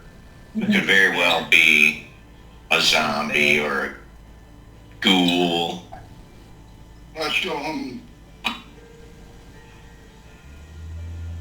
Well, in that case, we're in trouble.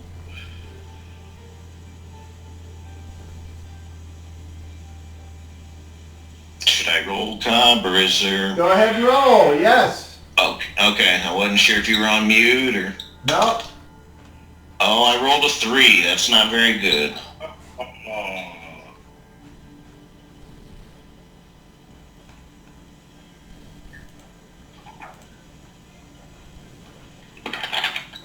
That's what I want. Okay.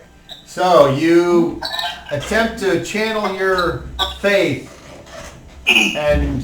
but the creature's appearance and horrific visage causes your faith to waver just for an instant, and that momentary lapse causes you to lose focus, and your turning has no effect. And not only that, but you realize that this thing is not undead. Probably affected by your faith. So, that was on fast.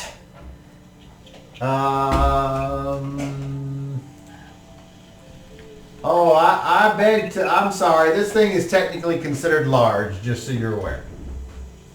Very good. So it's at what, 8, 10 feet tall? It says 7.5, but we'll just go with 8. But, I mean, it can be massive bodily wise, too. True. Swollen and disfigured. I mean, if you're 7 feet tall and 3 feet wide, you're pretty big. Boris and Guy, you also, when you're within this proximity, you get a whiff of some kind of acidic smell that is not the scent of decaying flesh, but something else that unless you have the non-weapon proficiency that could give you more information, you don't know what it is.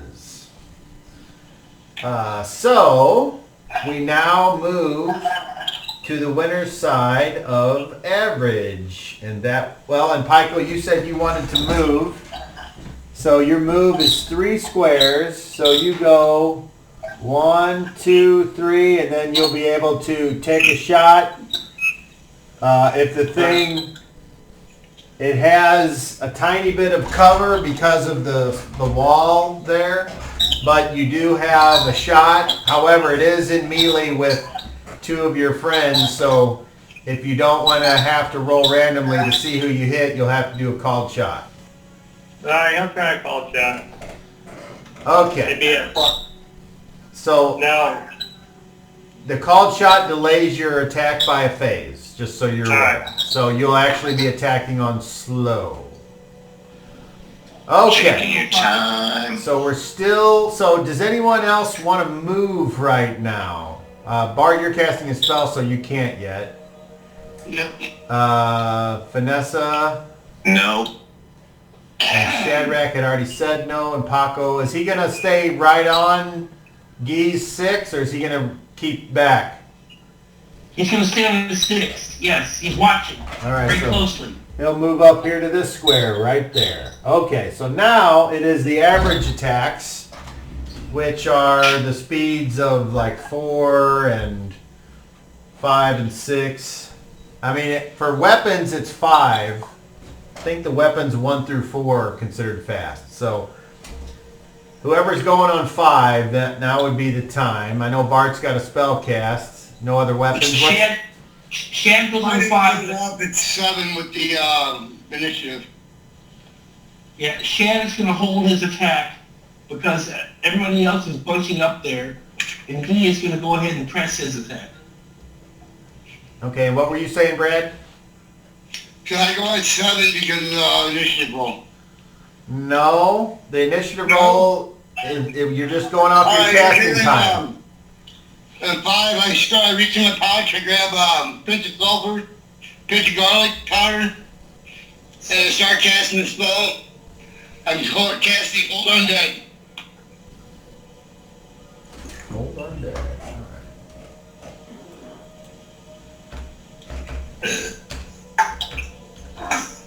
When this I don't know, Bart. Huh? I don't know, Bart. Well, I don't know either. Worth a try. Sister Vanessa was just brushed off. Man, he's different than Galatar. Okay. I know. You're a big boy. I know. So verbal, somatical, and material. You've said what your Let him cast materials, his spell. and you make a hand motion, and then you say the magic words, and a save is given. All right.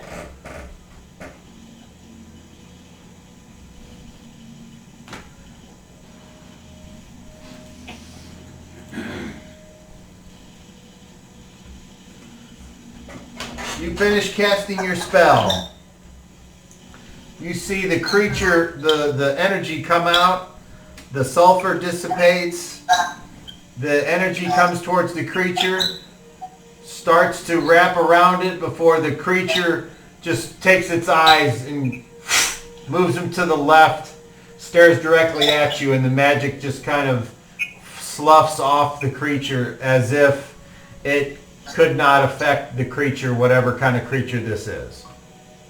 So, that would lead you to believe, I assume, that the creature is not undead. So it must be something else. Okay. Then we go to Boris or Guy. And I think, Boris, you said you went on 6, wasn't it? That's right. And Guy goes on 7. All right, Boris, you're up. 9er. Oh, I'm looking in the wrong spot. That's gonna hit an armor class of 3.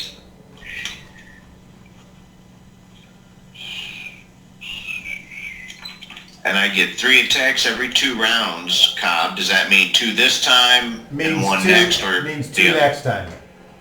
I get 2 Two per next. round right now with my sword. All right. Roll damage.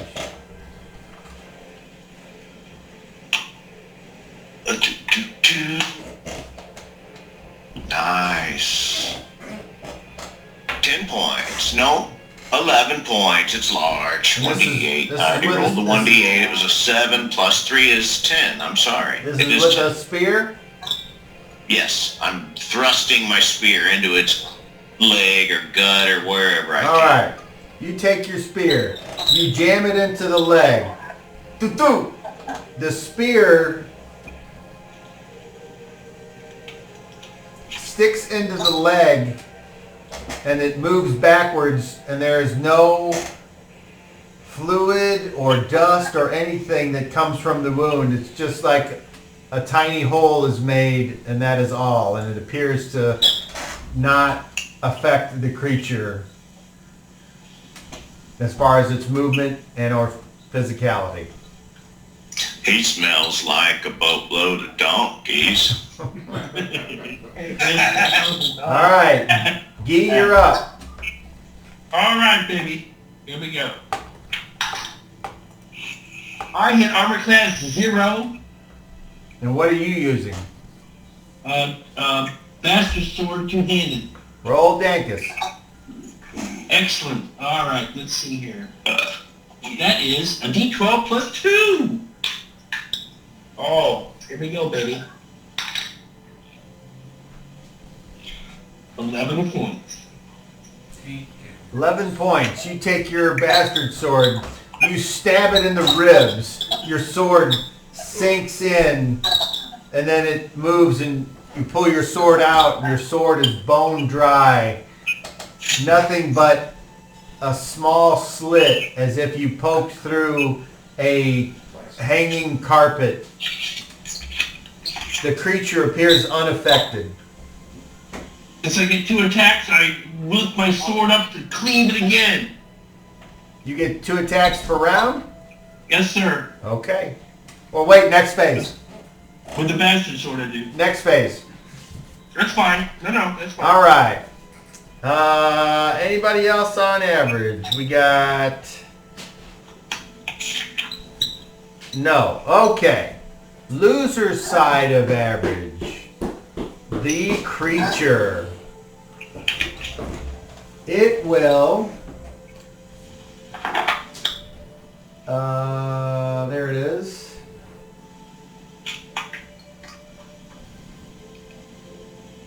Hit me, you fucker. Come on!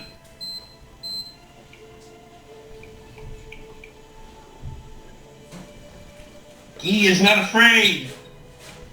Oh my gosh.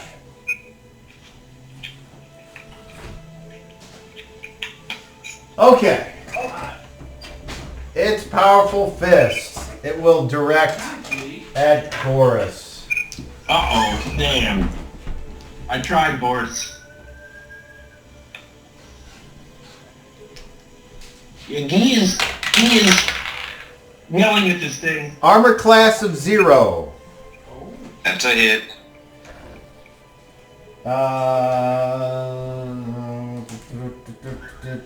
Where are they?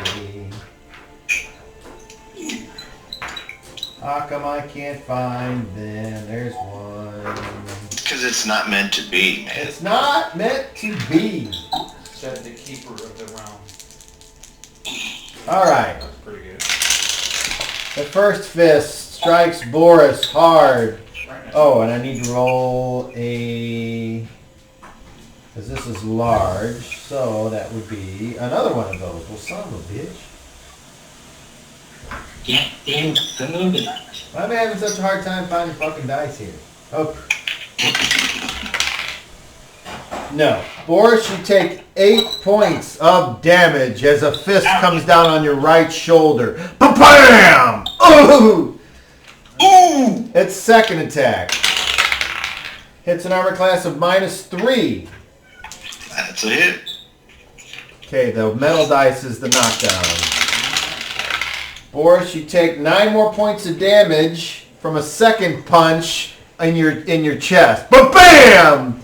Save versus paralyzation, or you are knocked down in the square. Goddamn, Boris. 11. My paralyzation is 10. You are successful. All right. But I stagger. All right. And that is the end of its turn. It chooses not... you know what? Well, wait a second. Let me look at who is He's on here. top of this guy trying to hack the shit out of it. Ah, okay. Attack 2. Here we go. I have a second attack, by the way. Okay, so first of all, it's going to try to move here. So when it tries to move there, Guy gets an attack of opportunity, and so does Boris. When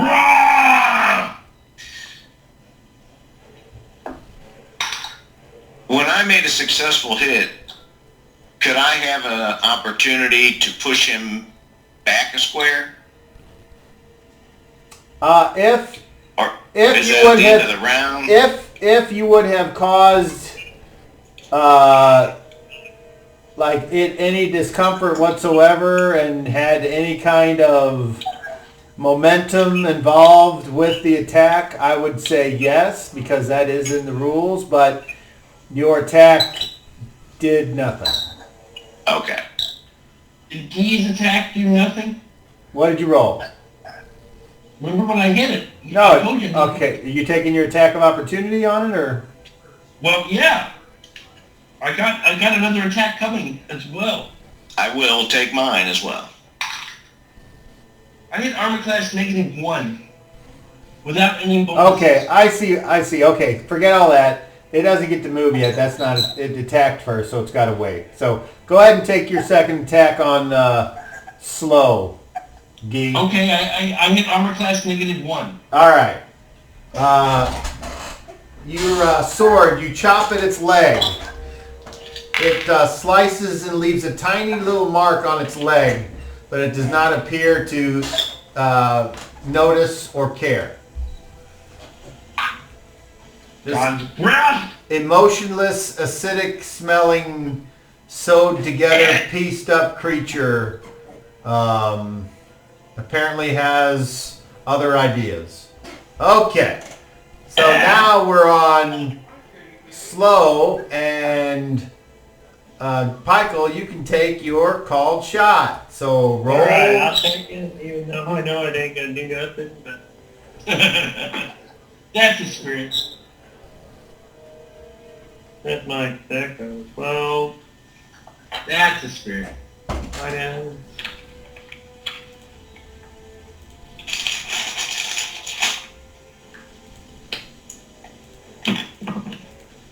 Pico. Oh, it's not even listed on there. Son of a bitch. No, that's right. I have the sheet here somewhere. Oh, I know why. Because I transferred that over there. And luckily, I got it over here. The fuck?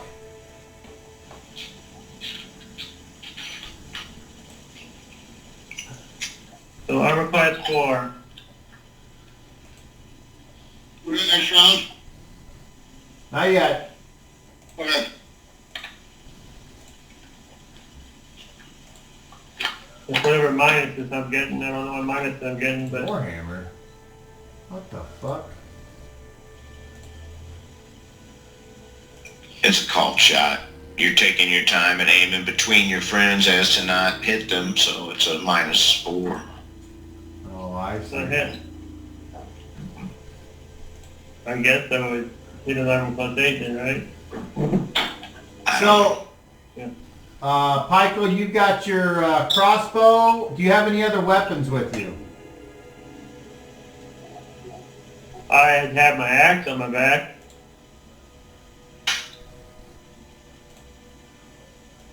Okay, where's your warhammer? In the donkey cart line. Boom. Because blended weapons work better against Skell-Ghosts. Yeah, unfortunately, yeah. Well, just remember, you're not as strong as you wish you were, so could be a thing where you're carrying too much.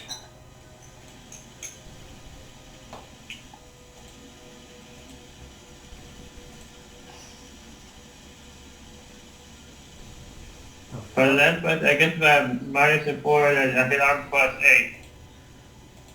Okay, well, the crossbow bolt sticks in the door I jamb. plus 1 though, so 7. The crossbow bolt sticks in the door jamb, unfortunately.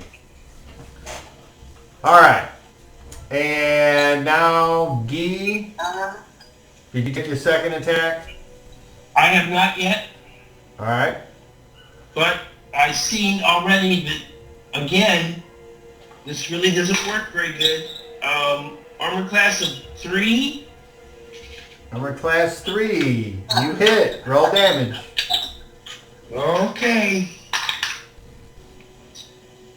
10 points. 10 points. You stab And it. 12 plus 2. You stab it under its left arm once again. It just goes in and then stops. And it turns and jerks and almost jerks the sword out of your hand. And when you pull your sword back, it's bone dry and clean. Unholy beast! Okay. And now that is everybody except for Shadrach. He's not moving. Not moving. Okay, now we're going to do the thing. So the creature is going to do a move through to try to get somewhere. So, Where is... Boris and Guy, well first, Boris, you take an attack of opportunity on it if you want. It's going to try to move through you. I'm gonna bash it with the haft of my spear and try to break its knee. Roll. I need a different die. Let's use the metal one. A 9 hits a 3 armor class. All right. You strike it on the knee, but it does not seem to cause it any damage. Okay, and then you are forced to the left. Bloop. And it moves into that square, giving Guy an attack of opportunity on it. Guy, I've seen that I can't harm this thing. I'm going to throw myself in front of it to try to make it stumble. Can I do that? Sure, you can try. What do I need to roll? You don't need to roll anything. You just, well, you can't move and take an attack of opportunity, unfortunately. No, I'm not taking an attack of opportunity. I'm throwing myself in front of it.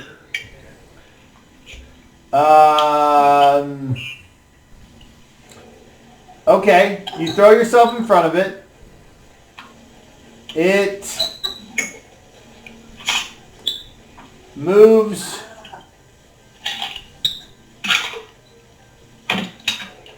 It kind of. I mean, it can shove me. It can shove me out of the way. I'm It sure. kind of walks over the top of you Whoa! and pushes you back behind Paco. And now, as an afterthought, it's going to trample you. Armor class of 4. I got armor class of 3 right now. Armor class of 4. Now, while you're on the ground, you have a +4 to be hit, which means you are 7. It's an armor class of 0. Well, yeah, that hits me. Okay. Let me just make sure I'm doing this move through right, because it might not actually be able to do what I just said. Oh, I'd say just roll the damage. Larger creature attempts to move in a smaller. It's called an overrun. Okay. Overruns create attack of opportunity. That's done. After the successful defender, you jump down, so you don't have to do that part. He is forced 1 square away. Defender's not. He makes up for. Trampler gets attack of opportunity. That inflicts a D4 points of damage per difference in size. Okay. Oh, even though the defender is prone, no modifiers apply. Okay. So really it hit an armor class of 4, not 0. Well, I'm 7 if I'm on the ground. And no, your armor class is 3 without your... Yeah, I'm 3 without anything else. I'm just straight up 3. Okay, well then it just kind of walked on you, but you managed to like put up your arm and block it. Okay. And then it is going to move another square to there, which would give Bart an attack of opportunity if he wanted to try. I don't have weapons out. Next round. Okay, and then it goes up another square, giving Vanessa a free attack on it if she wants. What about Shad? It's right in front of you, Shad.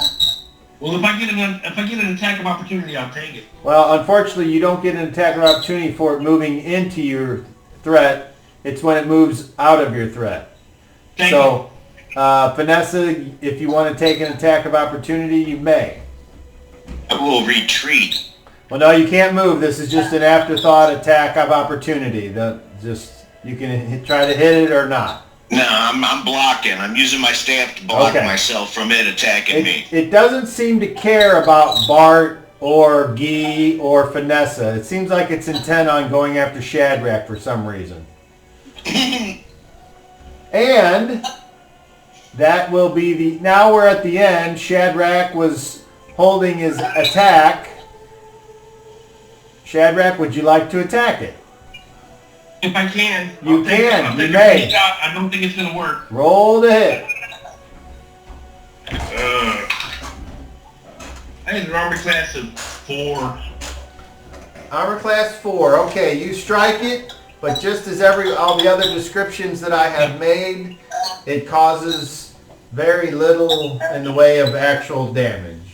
It's like hitting sand. Okay, so that is the end of the round. So we have points of fatigue for Paco, 1. Guy,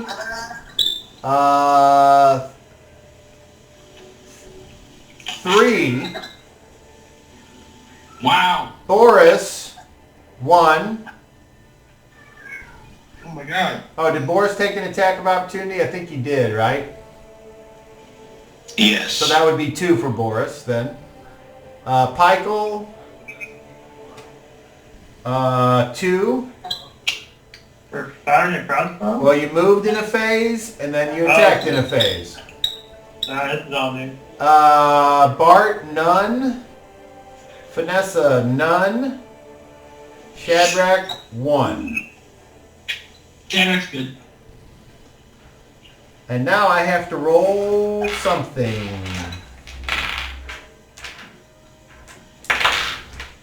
Cock smoker. Alright. Okay. That is the end of round 1. We go to round 2. And before round 2 starts, Don Keehote, you hear his voice from the back as he steps through the door there, and he yells out,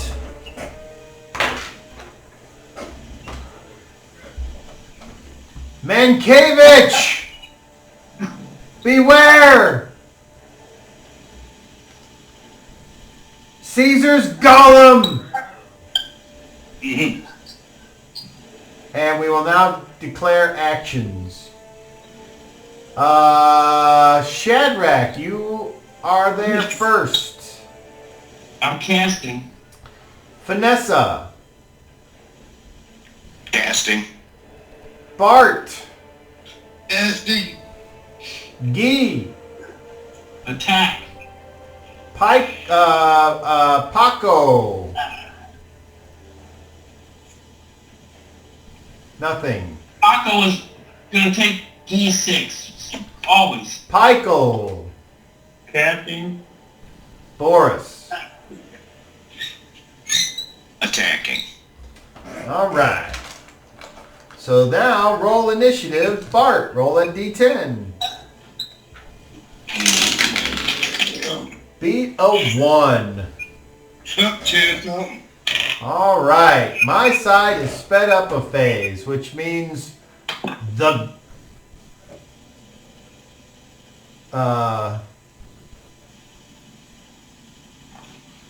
Caesar's golem goes first.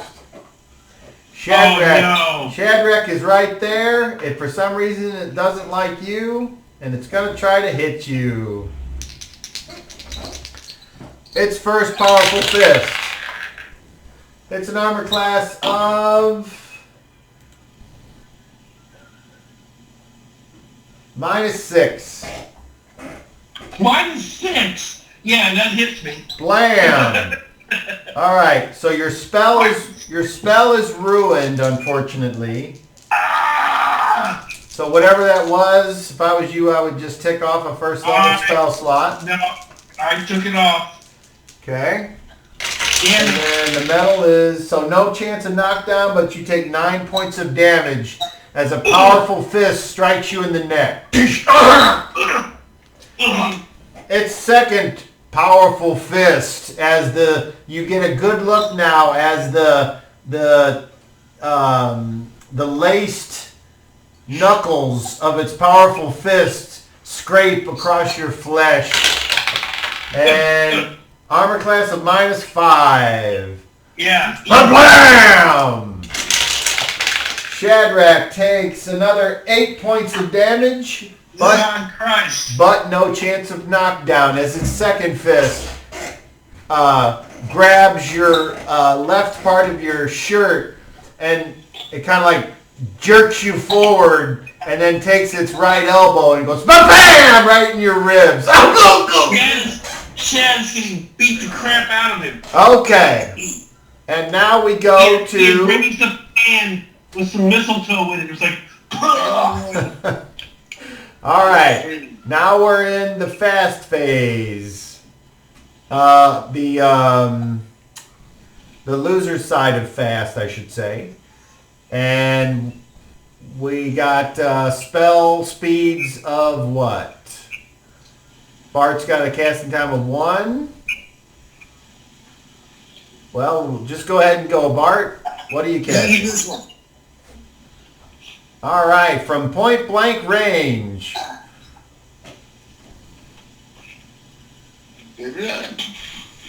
All right, roll Dankus. That'd be 5d4 plus 5. Ouch. 4,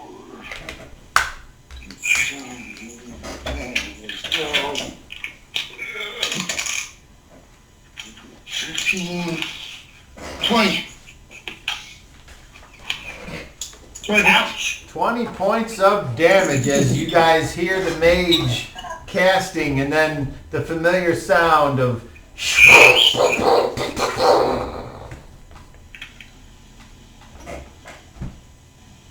Yep. Excellent. the magic missiles hurt the creature badly. It staggers to the left before righting itself, but apparently not taking its eyes off of Shadrach.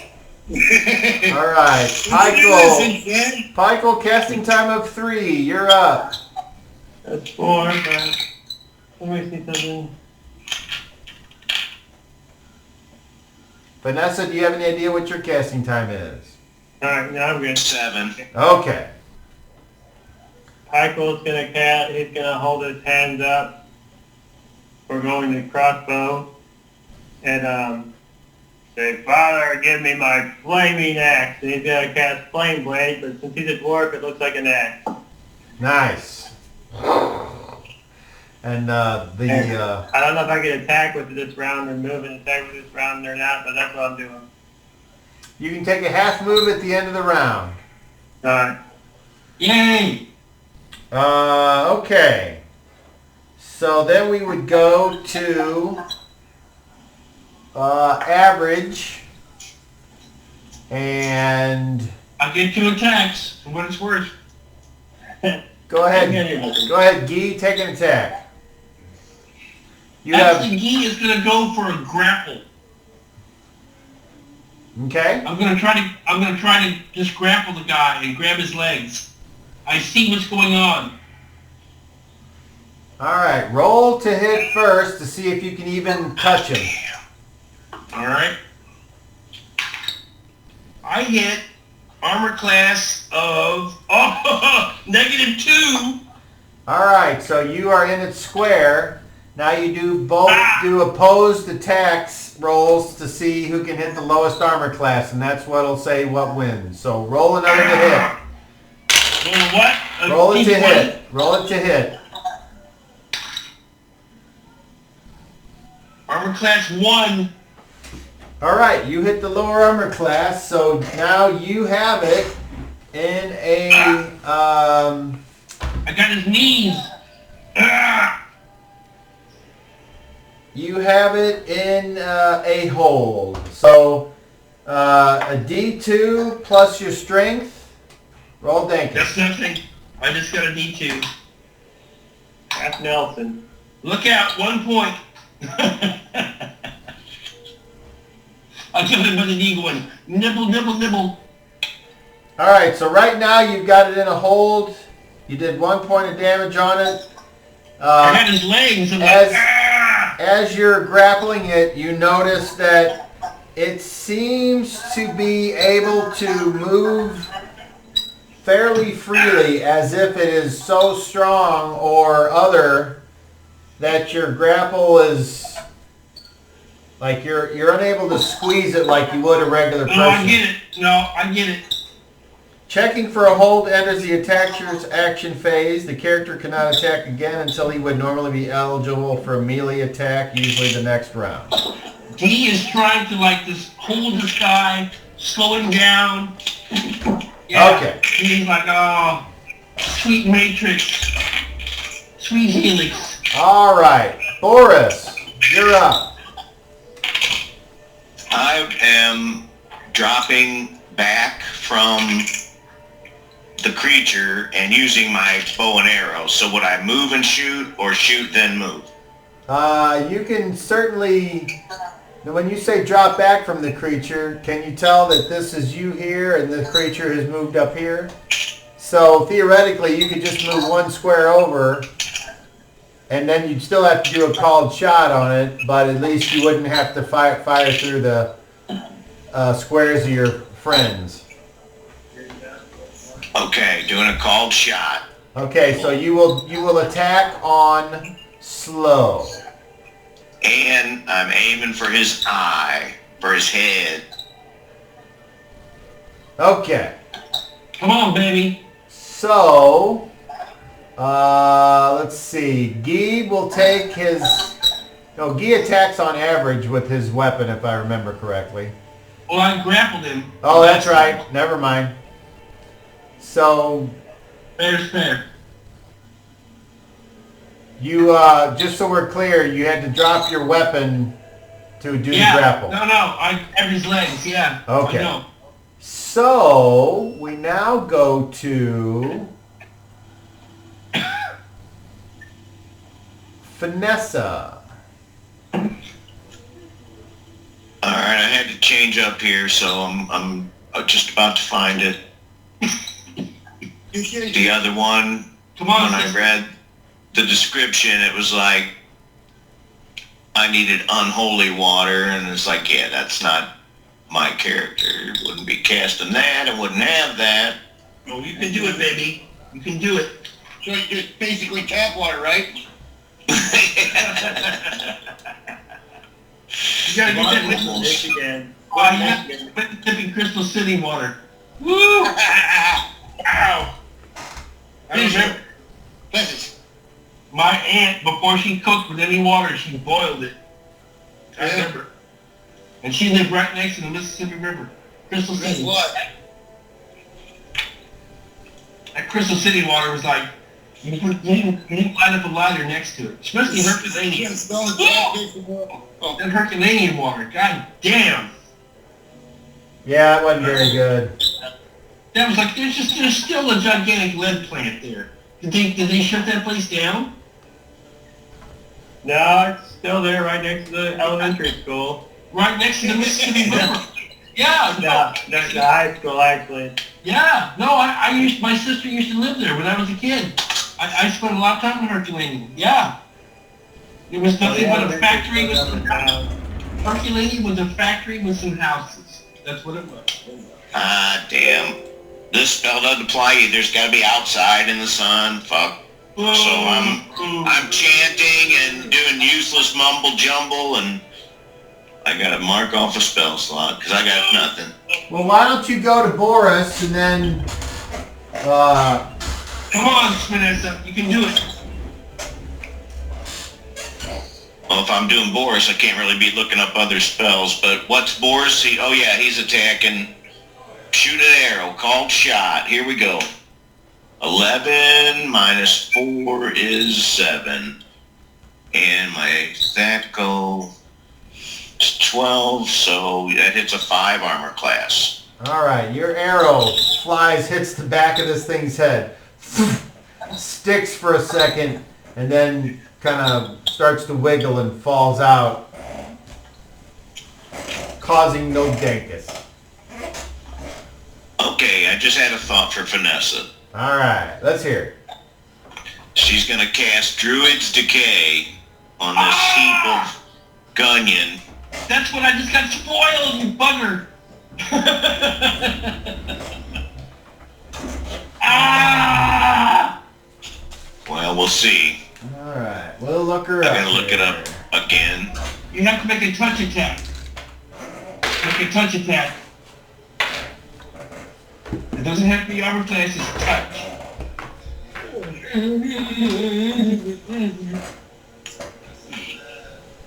That's exactly the spell I was going for, Vanessa. Druid's Decay, casting time of 6. Upon casting the spell, the caster can cause a single dead creature to compose into dust. Alternatively, the spell can decompose 10 cubic feet or less of dead plant material. Spell doesn't affect living matter. A single corporeal undead creature up to blah blah blah. The spell cannot affect non-corporeal or undead with more than 10 hit dice.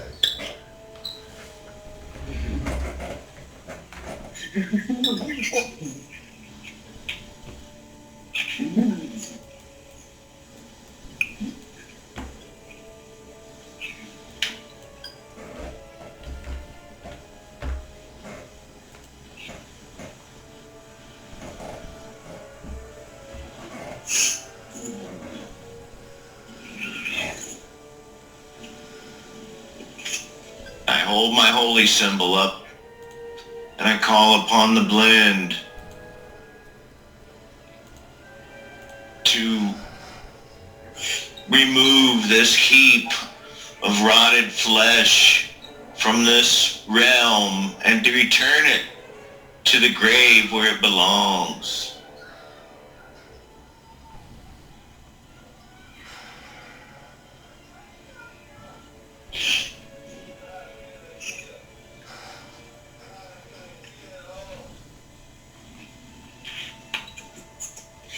Let this mass of flesh that's been stitched by evil hands, that reeks of a boatload of donkeys, be blown apart.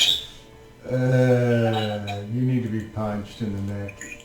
Donkey punch. Oh wait, that was what I just did to Shadrach. Oh. Hey.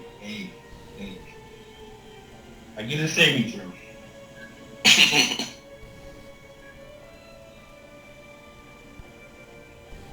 Okay. You cast that spell. Oh, Vanessa, no! Well, it wasn't undead, so it must be living. Or is it dead and The blend's mana begins to flow through the nun of the blend, and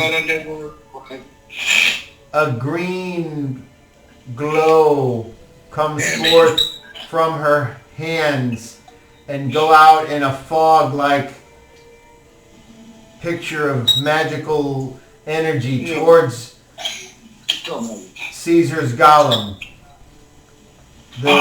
The energy strikes the entity and begins to seep in before falling off as if it turned to water, causing no effect, and you realize that this creature is neither dead nor alive.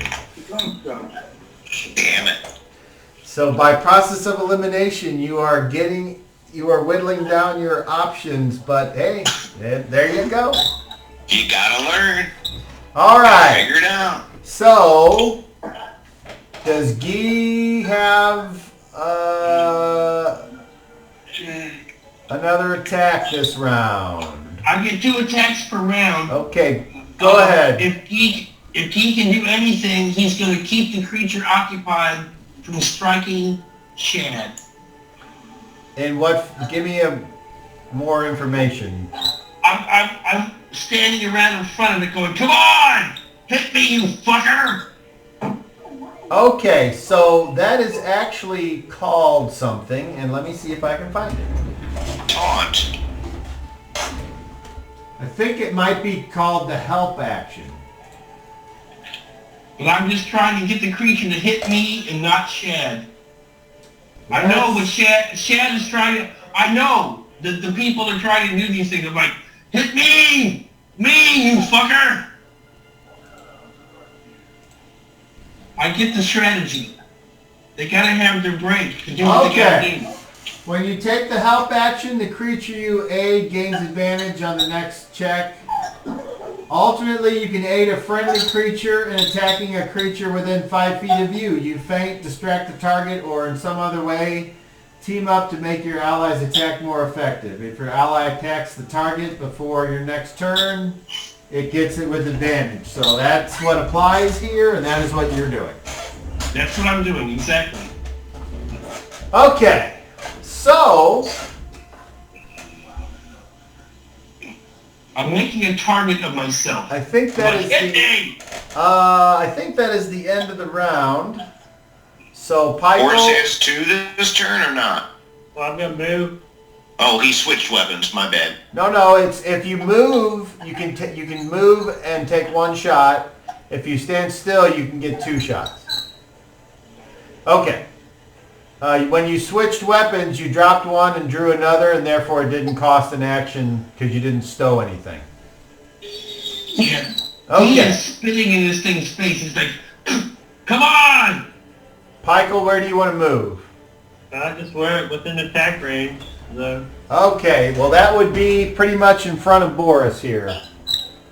1, 2, 3. Now the creature is almost surrounded. Which means it can strike at almost anyone it wants to. Oh. Okay. So that is the end of the round, and he will run over 2, 3, 4.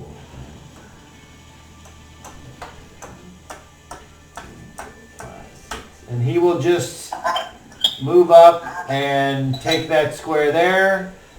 And now the creature has 6 creatures on it with 8 available spots. So it's apparently this thing is tough and threatening. Yeah. All right, so at the end of round number 2, we have maintenance, and what that means is Pykel, 1 fatigue point, Boris, 1 fatigue point, Guy, 1, Shadrach, 0, Vanessa, 0, Bart, 0. And now we move to round 3. And so we'll, though everyone but Boris is threatening the creature, so in no particular order, I will ask for actions. So we'll go by seniority. Bart. Acid. Pykel. Attacking. Do I go by the spell speed for my attack speed? What's the spell? Flame Blade. Alright, let's see what the spell says. I'm pretty sure it's casting time 4. Yeah, I didn't know what. Now it lasts for so long. I didn't know what the attack speed was. Probably your melee Thackle, but I don't know. I always, whenever Shad does this thing, it's the speed of the weapon. Because I do Wind Lash, and the speed of Wind Lash is like 5 or some shit. It's the casting time of the spell.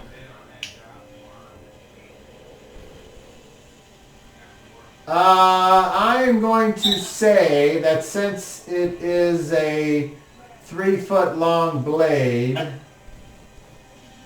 it's wielded. It's wielded as if it was a scimitar. So whatever the speed is of a scimitar. 5. Okay, so you go on 5, Michael. That's average. Okay. So attacking Pykel. Guy. Grappling or whatever I'm doing, I'm aiding Shadrach. I'm blocking the creature from attacking Shadrach. Yeah. Shadrach. Casting. Vanessa. Casting. And then we go back to Boris. Attacking. All right. And now we will go to Pykel. Roll initiative, please. That's a D10. Beat a 3. 2. 2. All right. So The on monkey, right? on monkey? fast. Who would like to go on fast? Bart, you want to go? Round 3. Okay, unless someone has something else they want to do, go ahead, Bart. I'm casting Dispel Magic. Dispel magic. Come on. Don't do that more. Chance to neutralize or negate. And Come on, baby.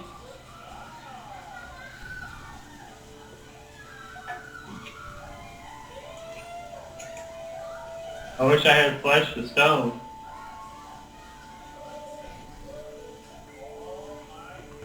To make an ugly statue. Flesh to stone, baby. I knew a girl that could do that. Indeed.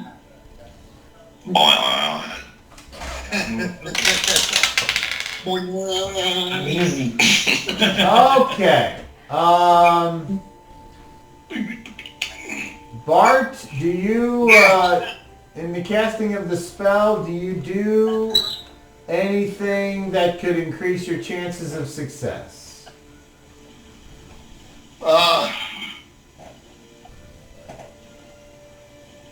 I guess I can. Do I have on his back? I'm sorry, I didn't understand that. Am I in his back? You are in one of his rear squares, yes. I'll kind of walk up and touch him when I cast it, and use my backstab. Ah! Casting spell, backstab it. That's pretty hardcore. Okay. So in front of everybody touching him. Yeah.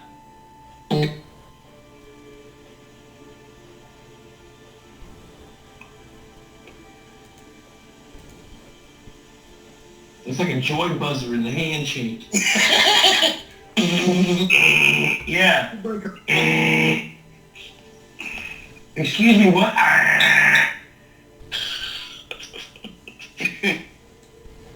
Hopefully it does something, for God's sake.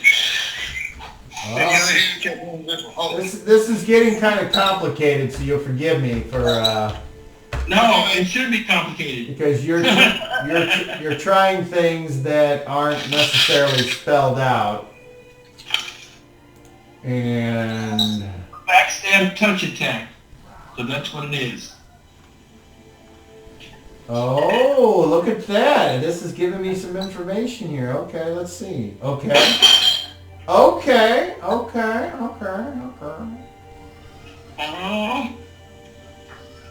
Come on, Bart. Hey, try something new, man. What the hell? Bart, no. Bart has the power. Okay. Well, that gives me that answer. Okay. So. The suspense is killing me.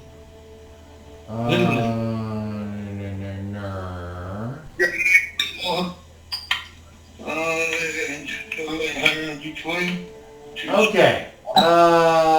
First of all, just like people who swing swords, if they, most people don't know how to swing swords in real life, but their characters do. So, Brad, even though you don't know how to cast magic, Bart does. Yeah. And you know that doing a backstab with Dispel Magic wouldn't necessarily do anything to help because there is a range. I know there's a range, but I'd be tempted to touch him so he gets the full brunt of the spell magic himself. So basically, Bart knows this and touches him anyway to give it the full blast. You should also understand what you've seen happen to this creature previously, but that's for you to figure out. And okay, so your magic starts to manifest, and as you try to backstab touch attack, which is a thing that you're making up on the fly, Pikel is there, and so you kind of bump into Pikel, and he kind of like, and you almost singe yourself. Roll to hit first. You're using your melee attack on the left part of your sheet. You rolled a 19? Yeah. What's your Okay. attack roll, Brent? My tackle is a 13. You hit -6. All right. You feel when you touch him, the spell building up, and when you touch him, you feel the unforgiving flesh of this Caesar's golem almost seem to echo the magic back at you. And now I need you to roll a d20. 11. Okay. This is where it gets really complicated. Okay, so. Do you have spellcraft by any chance? Let's see. Yeah. Alright. Make a spellcraft check. That's a d20 plus 12. You gotta twist your finger like that.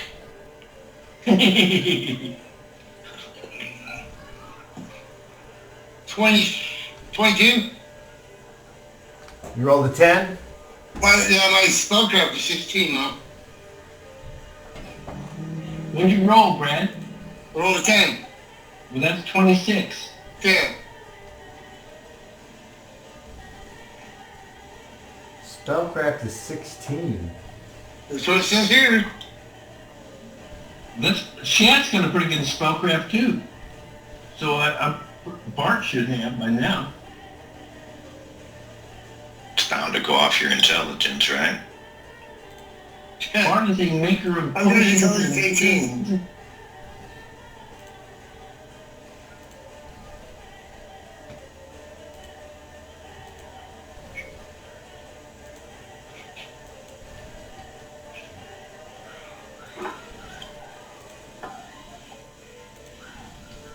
Hold on here.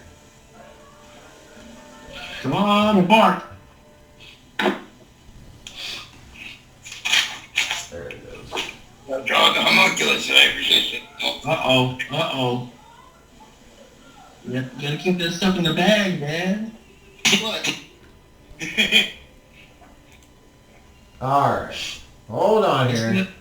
You don't gotta drop the A-bomb yet, man. Intelligence -2. Okay, I think that, yeah, so I don't know why that says that. Okay.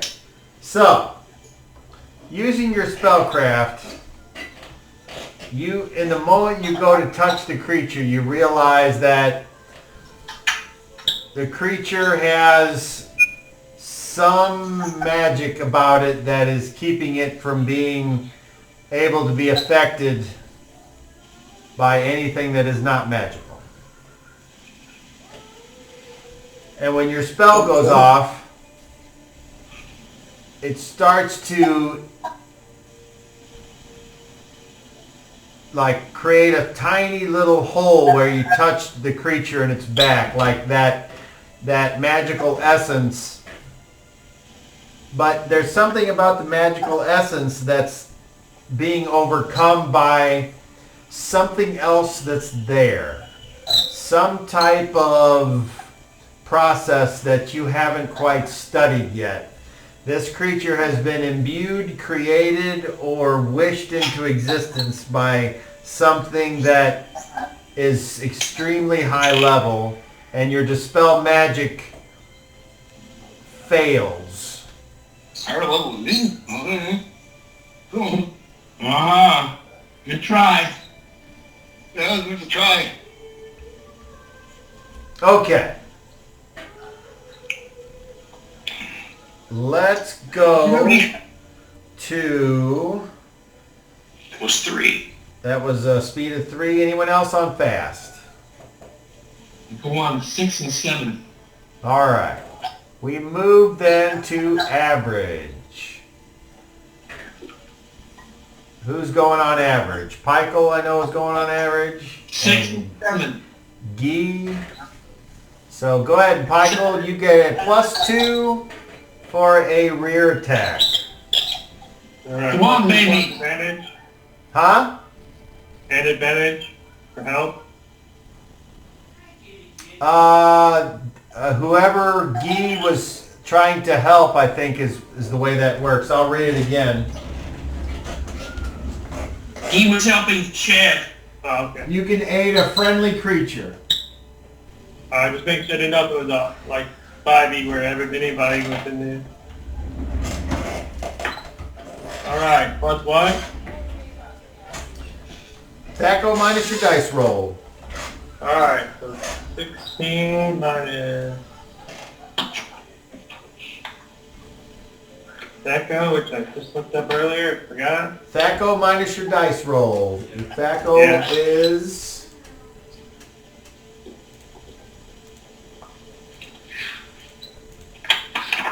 16. 0. So what did you roll on the dice?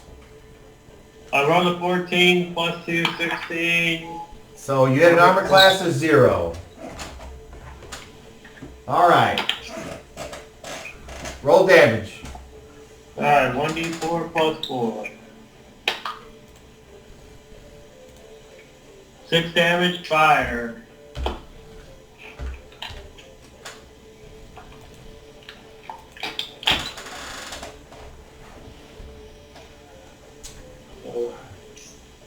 Being the height he is and the height Pykel is, Pykel takes the blade of his flaming axe and punch it right between his cheeks. Ouch! That's great. All right. You the clothes that the flame blade strikes catch fire.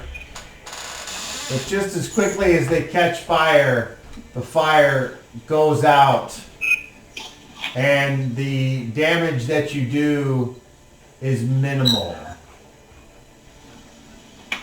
Apparently not causing much damage. Who's next? 6 and 7. One of you go. On 6, Chad will see there's a break because the creature is just like being battered from all sides. All I have to do is touch him. Chad reaches forward, while in his other hand he crumples the mistletoe and the thorns so that the blood reeks from his hand. And he's like, I cast upon you this, the touch of death. And I roll a touch attack. So whatever that armor class benefit is, all I have to do is touch him. I hit an armor class to touch of 3. All right, that is a hit. I cast Mold Touch. The spell components of the spell empowers the casting priest to transmute the material components into brown mold spores without suffering personal harm. The first creature touched by the caster within 6 rounds of the casting. Okay. A successful so you tell attack. me, I'm getting there. Go ahead. Can we attack, because I'm casting the same spell, can we attack this round, or is it you cast it this round and then you can make the attack next round? I cast and touch in the same round. That was my understanding of it. Well, the duration is special, which means it's going for 6 rounds, and then the first creature that you hit. So the question. Okay, so the question is. Immediately. The question is, can you cast this and then touch somebody? That's my question. I was going to let you decide that after I cast it, but he's gone. My belief was that the casting of it was the touching. If I chose. Yeah, I couldn't decide after reading it because it's not. It doesn't. I have really. 6. I have rounds to cast it. But I chose to him immediately. Yes, because you are in close contact. Yeah, I took advantage of all the people. That was the purpose of what I was doing.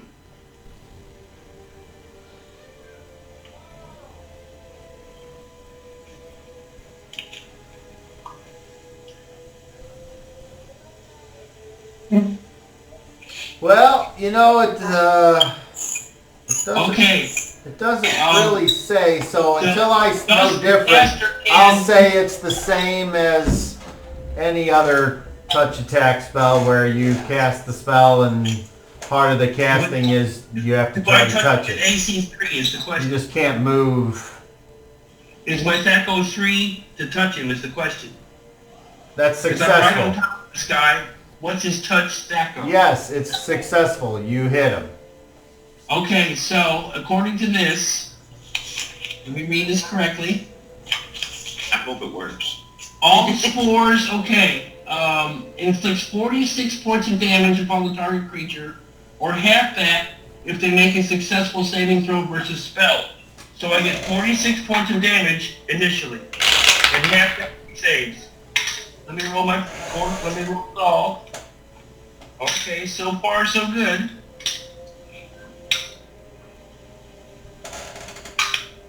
$12 points.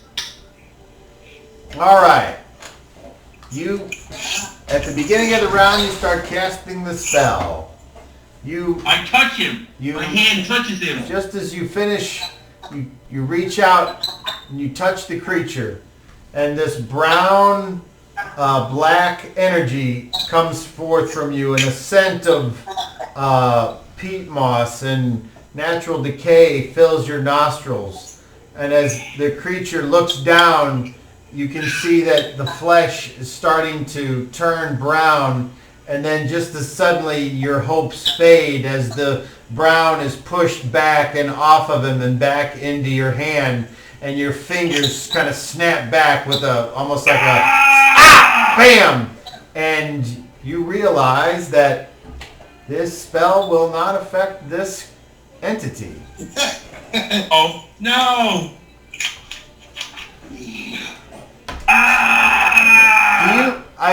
Do you have spellcraft, Shadrach? Yes! Please Yes, roll I it. do. Please roll it. I got good spellcrafts. Let me make sure, double check. I have it already pulled up here. Let's see here. That's key, not key. And That's straight, not gee. Spellcraft 18. Come on, baby. I rolled a 20. Total? No, 20, natural. Oh, roll it again. Explode. 16 on top of that. So 36 plus your proficiency is what? Well, 18, so 54. All right, you hit the magic number. Good God. With that roll, your eyes suddenly widen, and you think back to a time with the witches when you were in one of your drug-induced hazes and they had just had your way with you. And you look over on this stone altar to see them piecing together body parts of men that they had captured and tortured. And you suddenly remember that the term golem means alive, not alive. It is a construct. It is neither alive nor dead. And no spell that affects living or dead can affect the golem.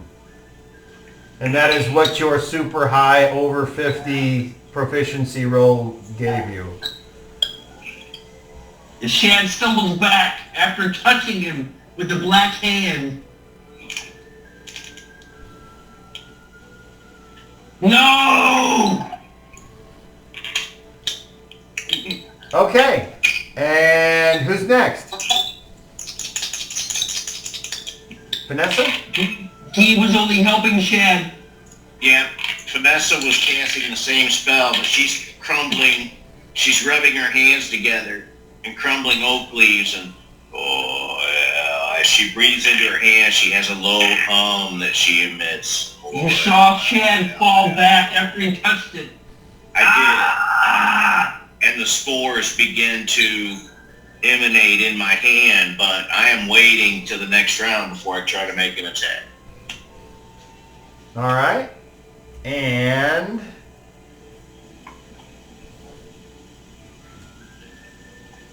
Boris. He flings his first arrow. Called shot. All right. The creature does have cover from Damn it. Pykel. So it It's large. reduce your attack roll by 2. So you have a total of -6 on your attack roll. Now, Pykel is pretty small, and he is large. Is it? Okay, is it still hold on. But before you roll, then let me look, because that is a fair question. I have a house rule on this. If the target is 2 or more sizes larger, so yes, in this particular instance, Pykel does not provide cover. Is Pykel small? Oh wait, large? no, I'm sorry. Pykel provides cover, but you do not have to make a called shot. Oh. So it's -2 to hit. Okay. All right, good deal. Yeah, 17 -2, 15 hits a negative something. 3. Come on, baby. -3. All right, the arrow flies in right into the back, sticks into its shoulder blade, and then as the creature move around, you see the arrow kind of start to wiggle waggle, and then falls out. How do we kill this thing? Causing no damage. And now we go to the loser's side. I'm ready for the next. Oh my God! Slow. It is Caesar's golem. Reaching out for Shadrach. Ah! You got hard on you, Shad. Shad is not afraid. Oh, you will be. I might. Shad's pretty tough. All right, Shad's pretty tough. here we go. First attack. Oh, shit. That is hits an armor class of 8. I'm 6, sir. That is a miss. All right. Second attack. Ah! That is an armor class of 3. That hit. Okay, you take only 8 points of damage, but you do need to save versus paralyzation, or you might be knocked down in the square. I saved. I made a 14. You are I'm not. pretty sure that'll do it. You are not knocked down. All right. The end of the round. Is anyone? Let's see. Anyone? Nobody moved really that round. Nope. I haven't done a second shot with my arrow, but I don't take it. I mean, if he can do anything with his 2 attacks, I'm That's just up. trying to like That's grapple and distract this creature. That's up for you to try to do whatever. I don't. Well, I'm gaining. I'm doing what the action you said. I'm helping Shad. Okay. All right. So that is the end of the round. So fatigue points. Pykel 1. Boris 1. That's it. And Don Keehote will tell all of you, fall back unless you have powerful magics. You will die. Yeah, I can look off the street. Okay. And that is the end of round 3. And that, my friends, I think is a good place to stop. Oh! As much as I do not want to, but it is 9 o'clock, and that's just kind of the way it goes. Okay, take Round it 3, easy. I wrote it down. Take it easy, Jason. If you're crumping, go to the restroom. That gives us some time to research something. Oh, I got my down. Something I fast. got magical fire damage down. God damn it. I thought so. I Apparently. finally found the spells. Like, Not too many games. I thought magical fire was one of the things that hurt golems. And the flame blade would constitute magical fire. It's a goddamn flesh golem. God damn it. Now, my question is for Jason and Daryl. Do you remember, Daryl specifically, do you remember when this was mentioned in game before? Yes. I do not. Reginald heard, I think it was Reginald heard something on the Acaraman slave ship. Oh. Yep, sending Caesar's golem to kick some ass. All right. Anyway, any final thoughts before we wrap it up? Well, next, I'm casting. Yes. Easy, fellas. All right. Good night. And unless something changes, we'll see you next Thursday. Hey, that was some good role playing tonight, folks. Excellent. Fun stuff. I agree. Love y'all. Love you too, brother. Cling. All right. Thank you, Internet. We'll catch you next time.